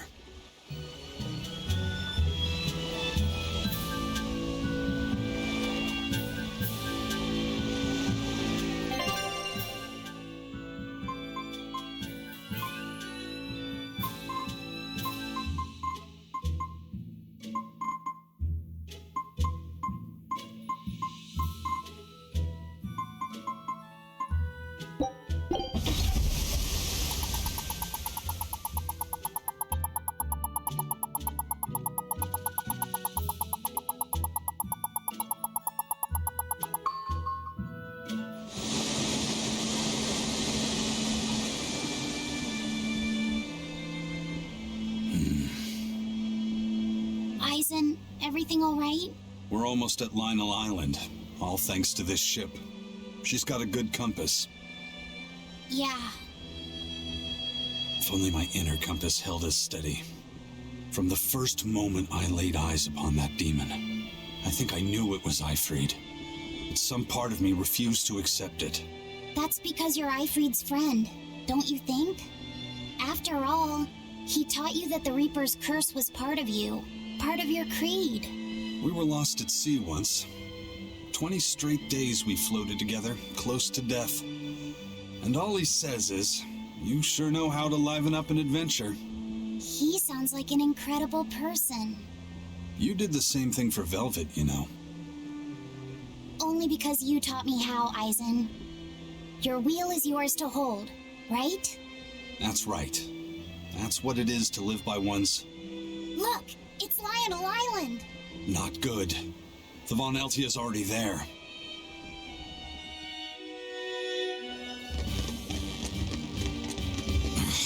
We're too late. Eleanor! What's going on? What happened? Horn's demon attacked us out of nowhere! They're breathing. Barely. Zavid rushed here to save us. Had he not come when he did, we'd all be dead. This is all because I hesitated. Where'd they go? Zavid lured the beast away, towards the interior. Let's go.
that demon really Ifried?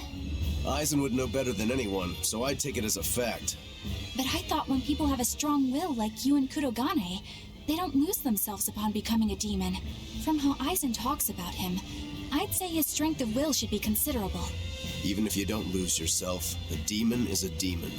When you change, you're no longer human. I don't remember how I felt as a human, but I bet the human me would have thought I'm a real monster. But would the old part of Ifried allow him to be so obedient to the Abbey? No, he didn't seem to be following Melchior of his own free will.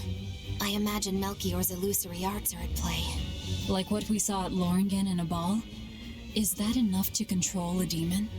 It would seem so. But more importantly, someone with a psyche resilient enough to impress Eisen should be extraordinarily hard to turn into a demon. So Melchior must be using a particularly nasty illusion, eh? Ifried, Eisen, please be okay. We have to hurry. Zavid's all alone. Well, he's not exactly an ally. He's got his own creed. Remember the White-Horned Dragon? He might try to protect Ifried. So Eisen might too, right? This is Ifried we're talking about, so... He's a demon now. He's not Eisen's old buddy anymore. Even if we can't bring him back to being human, there has to be something we can do to make him himself again. If he's a demon, he'll never be himself again. He attacked Benwick and the rest of his crew. The old Ifried's gone. So, what does Eisen plan to do? I don't know. That's up to him. Worst case, we might have to fight him too. It's best you prepare yourself for that possibility. But...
Zavid, you all right?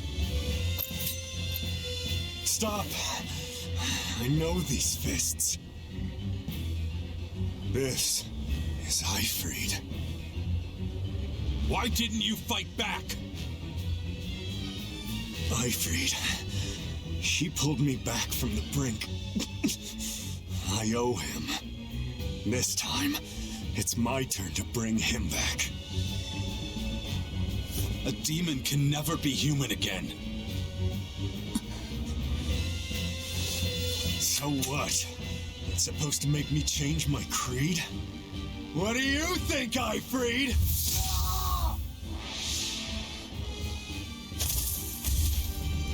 Savid!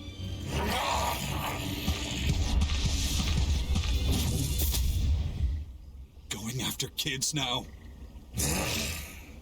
Benwick and your crew risked their lives by your side. Savid's an idiot, but he stands by his beliefs. I won't let anyone trample their creeds. Even you!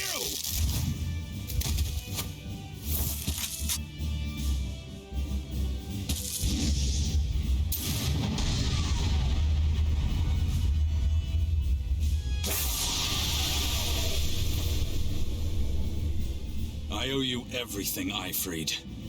And now, it's time to pay it back!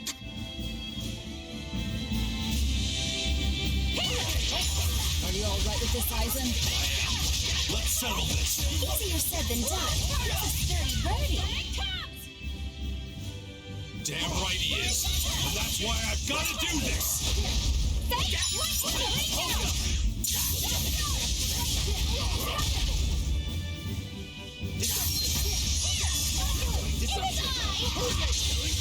But I'm just... Form Zero!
End of the road.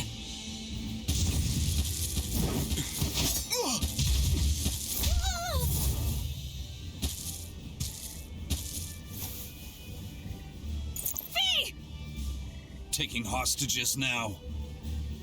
I'm sorry. Just forget about me. I'm prepared for whatever happens.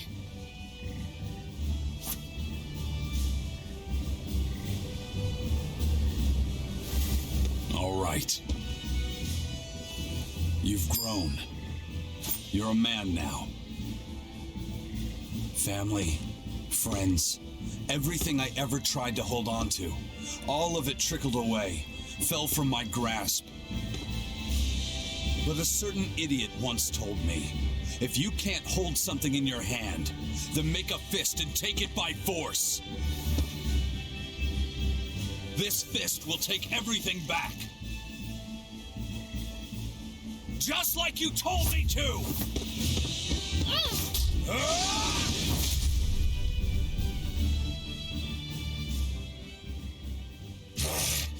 I know this fist. It's you. Sorry. Caused you a lot of trouble, didn't I? Don't worry about it.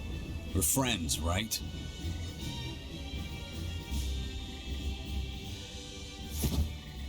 Ifrid!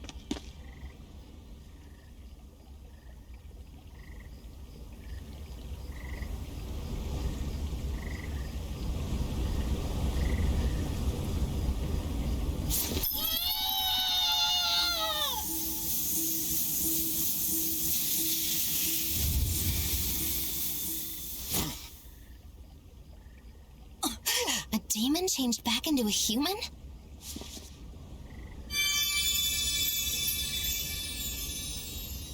Forget it. It's too late. I'm sorry. If I only knew how to use my power. Stop crying.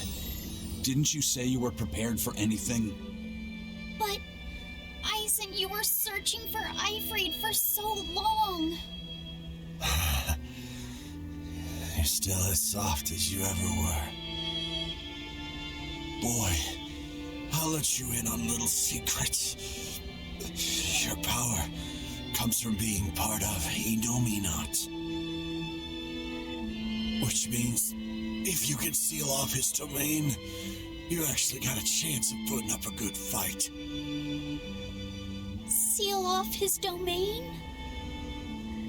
The 4 elemental Empyreans sleeping in the earth pulses. If you can rouse them from their slumber. Hurry, while Artorias and Indominat are occupied.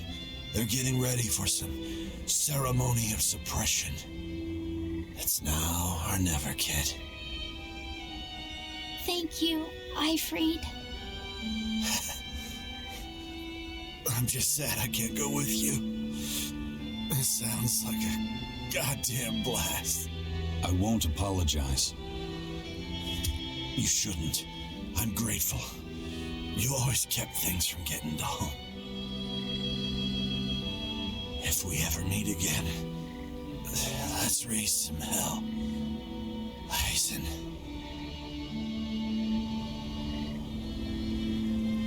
Yeah, we will.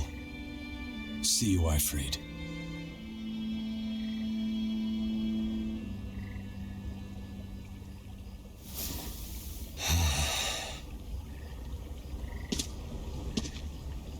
I owe you one, Zavid. We had a chance to bring him back, but you went and killed him. Next time I see you, we'll settle the score. Between me and your creed.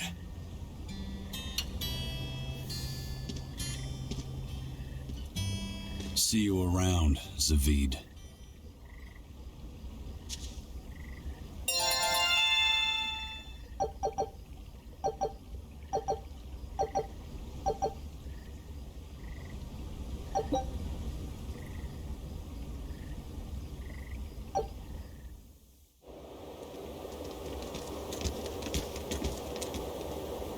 So, we need to wake the 4 elemental Empyreans?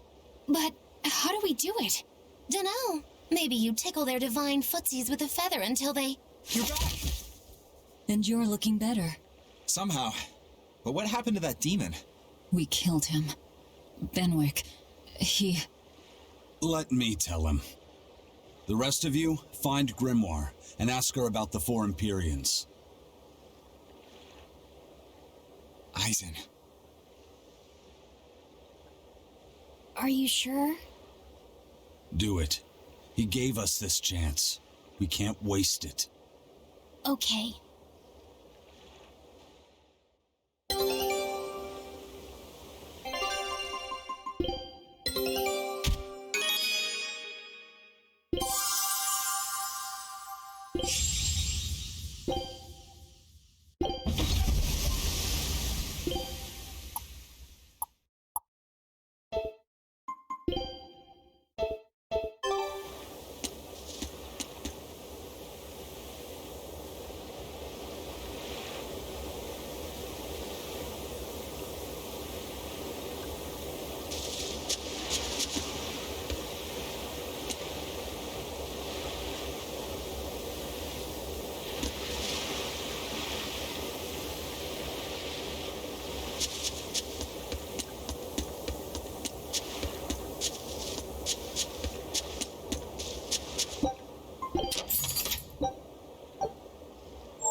Resurrect the elemental Empyreans.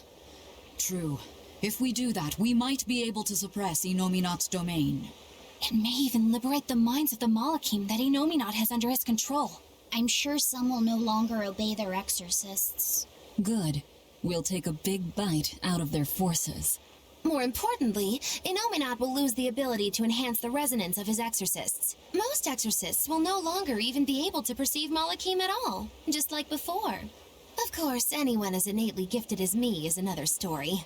Will I become unable to see Laphicet? We won't know until we try. Eleanor? Then let's give it a shot. I'll accept whatever happens. But these elemental Empyreans, they're gods, right? You sure it's okay to disturb their beauty sleep? They control the 4 elements. Waking them is likely to upset the balance of the world quite a bit. I'll take that as a no, then. We don't even know how to revive them. At worst. If it's anything like the opening, then we need to offer a sacrifice at the Earth Pulse on a Scarlet Night. We have to kill someone? The act of killing is not essential to the ceremony. All that's needed is a soul free of malevolence. If that's true, then doesn't Velvet already have a whole belly full of them? The exorcists I devoured. It's perfect. You're a Therian. You're capable of releasing the power you absorb. The souls of the high-ranking exorcists you ate should do nicely. Use Oscar and Teresa's souls to resurrect the Empyreans? It's worth a try, at least. When's the next Scarlet Night? 3 years after the Advent. In other words, soon. Do we have enough time? The 4 Empyreans are asleep in different places, right? Correct. 4 Earth Pulses for 4 Empyreans. But if you use a life pool, you may be able to awaken all 4 at the same time. A life pool? Earth Pulses normally flow horizontally, but in exceptionally rare cases, they can flow vertically. This causes energy to collect at the Earth Pulse's base, forming a life pool. Though sometimes the energy flows the other way, upward, into what's called a life spring. Oh! So if we make use of one of these life pools, a single sacrifice could reach all 4 Empyreans. Where are they? There's a life pool in the northern reaches of Midgand, but I heard a large temple was built over it recently. That's the Empyrean throne! We can't go there, it's Inominat's home base! Ah, most unfortunate. Couldn't we use a life spring? It all connects to the same place, right? We'll have to go against its flow, but... We'll force the soul right down its throat. Where's the nearest life spring? Our best bet would be Mount Killerhouse. Eisen? I'm fine. What's done is done. Killerhouse? That's the volcano on the northernmost tip of Northgand, but it's a hellscape of ice and lava. Naturally. Killerhouse is the most powerful life spring there is. So, in short, we shove the souls of the exorcists into the molten core of that volcano. That should awaken the 4 elemental Empyreans. Together, they will seal off Inominat's domain. It's just a theory, but... It's one I'll put my money on. Me too. Then we're off to Northgand. Mount Killerhouse is north of Helives.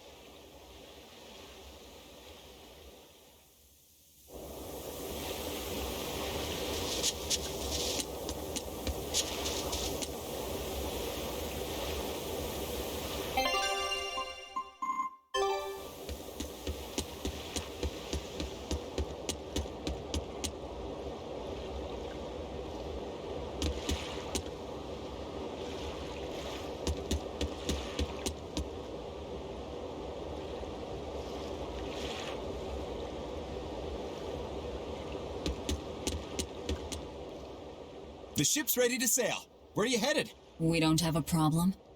If you've got a grudge, we can settle it here and now. Huh? Why would we have a grudge against you guys? The first mate fought like the first mate. The captain died like the captain, right? I suppose. Then no swabby here can blame you for what happened. We're Ifrit's pirates, and don't forget it. We're not so pathetic that we need pity from some lord of calamity. All right. The ship's in your hands. Aye, aye. You can count on us. The Von Eltia looks the same as ever.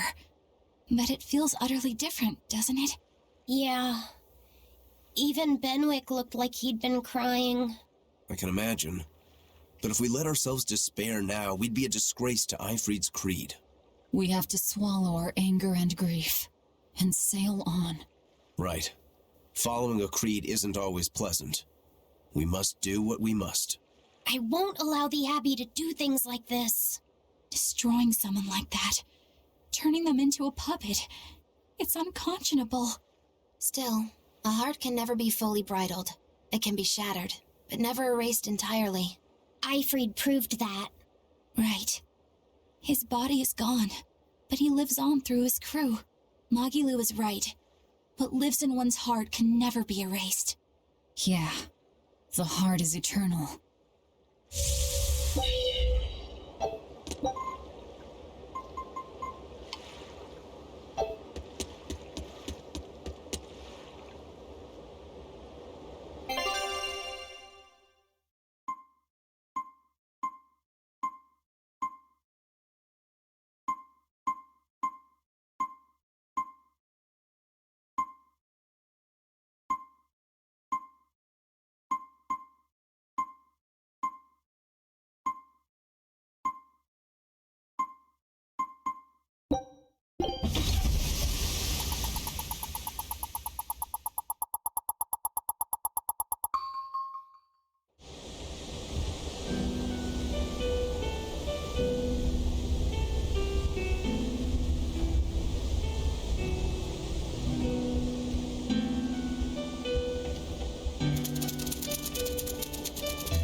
I see. Orichalcum or not, Stormquell snapped like a twig. I'm afraid so. It was Innominat who did it. But I think Shigure could have done the same. So hardness alone isn't enough. Forgive me. I thought I had found clarity, but it was only foolish pride. You should be proud. You are, without a doubt, the greatest swordsmith in the world. I'm looking forward to your next blade. Even now, you would still place your trust in me. Of course. Is there any other swordsmith who could craft a blade out of orichalcum? You're a master of your art, a visionary who spent centuries working to forge a blade of legend. I'm honored to know you. I don't know what to say. Unless, of course, you've given up on making a sword to surpass Stormhowl. Does this look like the face of a man who's given up? Not in the least.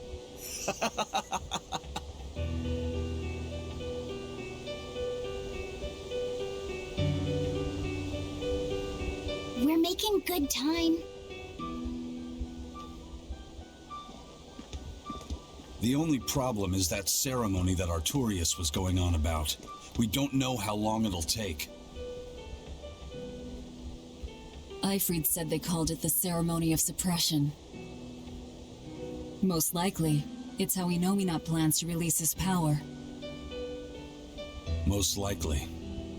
He hasn't absorbed Laphicet in your despair, so Innominat should still be incomplete. But if his powers fully awaken... Humanity will be robbed of their free will. I can hear them celebrating now. The uglinesses of the human soul are suppressed. And the world is free of malevolence! Hurrah! Hurrah! Robbing humanity of its will. They'll be like I once was. Something's coming!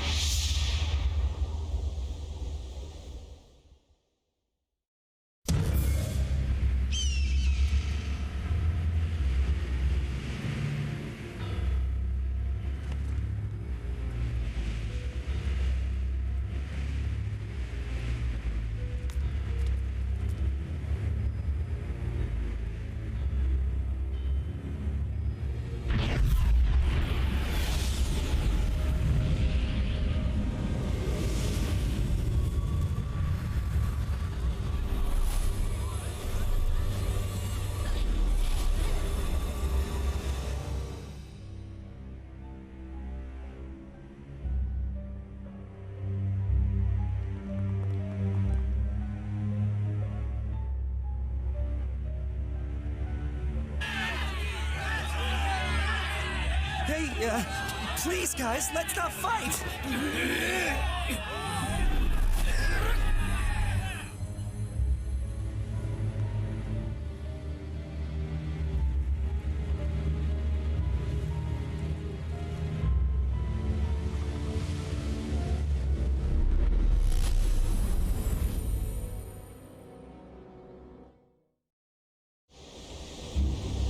This is a domain? Inominat's domain.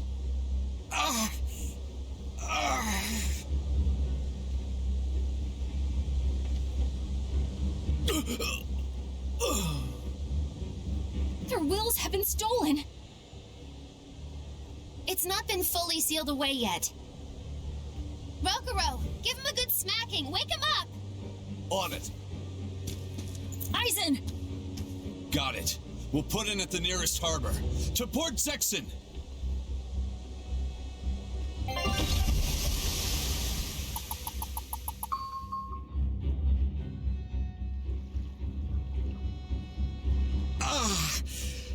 I feel like some jerk played tug of war with my brain.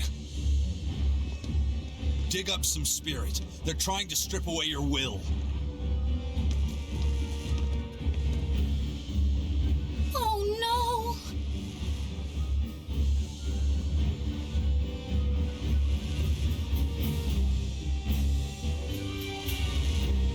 Look, it's that merchant.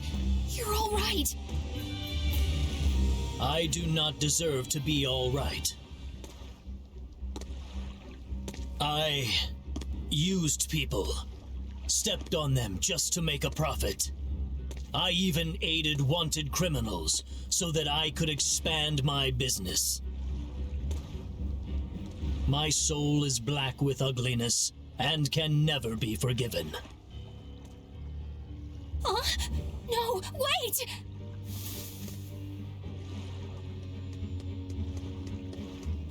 Stop! The world needs to be purified of malevolence. I don't belong here. I have to die. I have to die. I have to die. No, it's not right! Oh! You can die if you want, but saying you have to die is a good way to make my blood boil.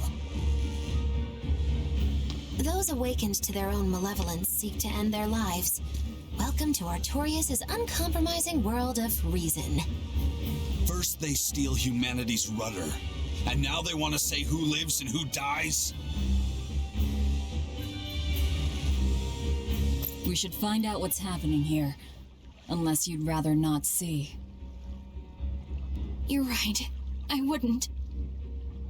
But I won't hide from the truth any longer. Before anything else, we'll need to confirm just how far his power reaches. Let's head to Logris.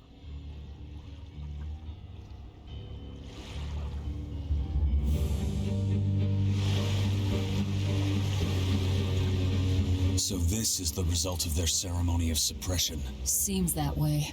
They've brought their peace to mankind.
suppression.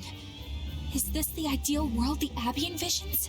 The end! There's no life in anyone's eyes! This isn't a fun place at all! It's not just people's minds being shackled. They're being forced to die, too. It's terrible. Why would dying be part of anyone's ideal world? Even under such strict control, new sins can still rise to the surface. If that happens, it's better to end the life of the sinner.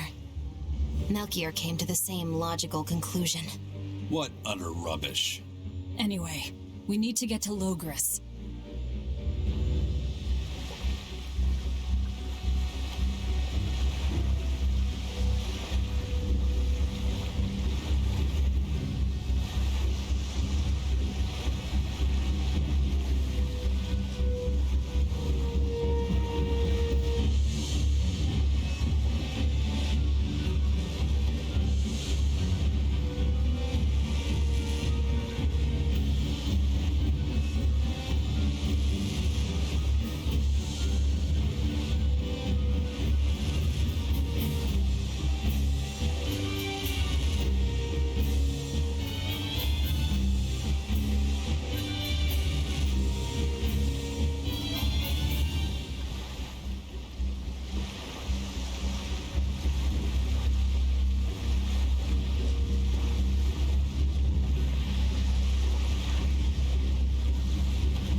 What's going to happen to the world?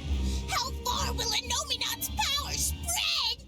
When his domain expanded, I felt a faraway power suddenly come closer.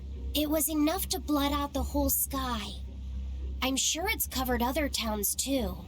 His domain is certainly extended to at least the entire populace of this country. Otherwise, what would be the point? That means what happened at Port Zexon is happening everywhere. Everyone is either a puppet or dead by their own hands. Inominat created this ideal hell in a single moment. That's the power we're up against. So we few are standing against a truly monumental force. This is your last chance to turn back. Turn back to what exactly? Forward or back, we're headed into hell either way. At least this way, I'll have my own free will. I'd prefer a living damnation to that oblivion. Well, don't come crying to me later. Let's move along then.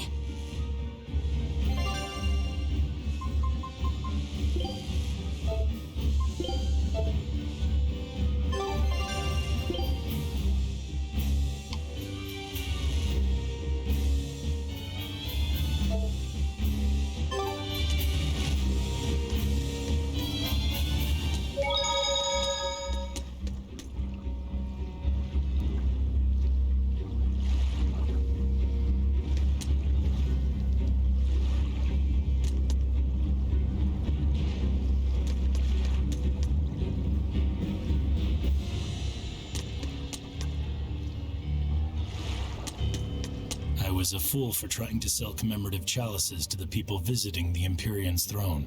Happiness can't be bought with ill-gotten gains made through deception. In an effort to change my malevolent ways, I sold my shop and entered the holy priesthood. Rather than pursue my own greed, I've chosen to dedicate my life to bringing the sacred teachings to all. Wow, look how shiny and pure he is. So this is what happens when Inominat suppresses all of someone's sins and desires. How nauseating. And this is the kind of world they're trying to create.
First, I took nectar to escape all my hardships, and I drank to run from all my pain.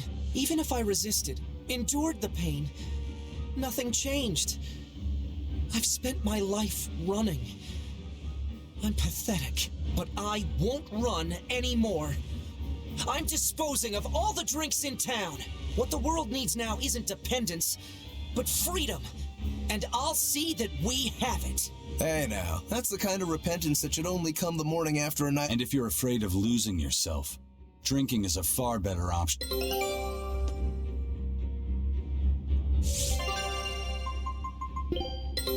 Take a look at this.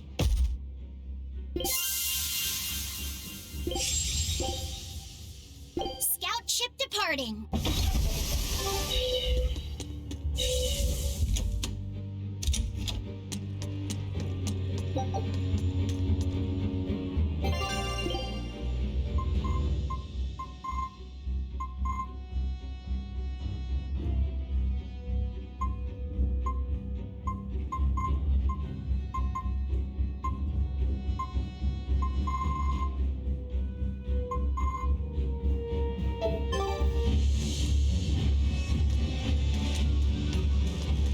Hey, you're Kakiku's menagerie. Ooh, close. It's Magilu's menagerie. I apologize for always demanding that you entertain me.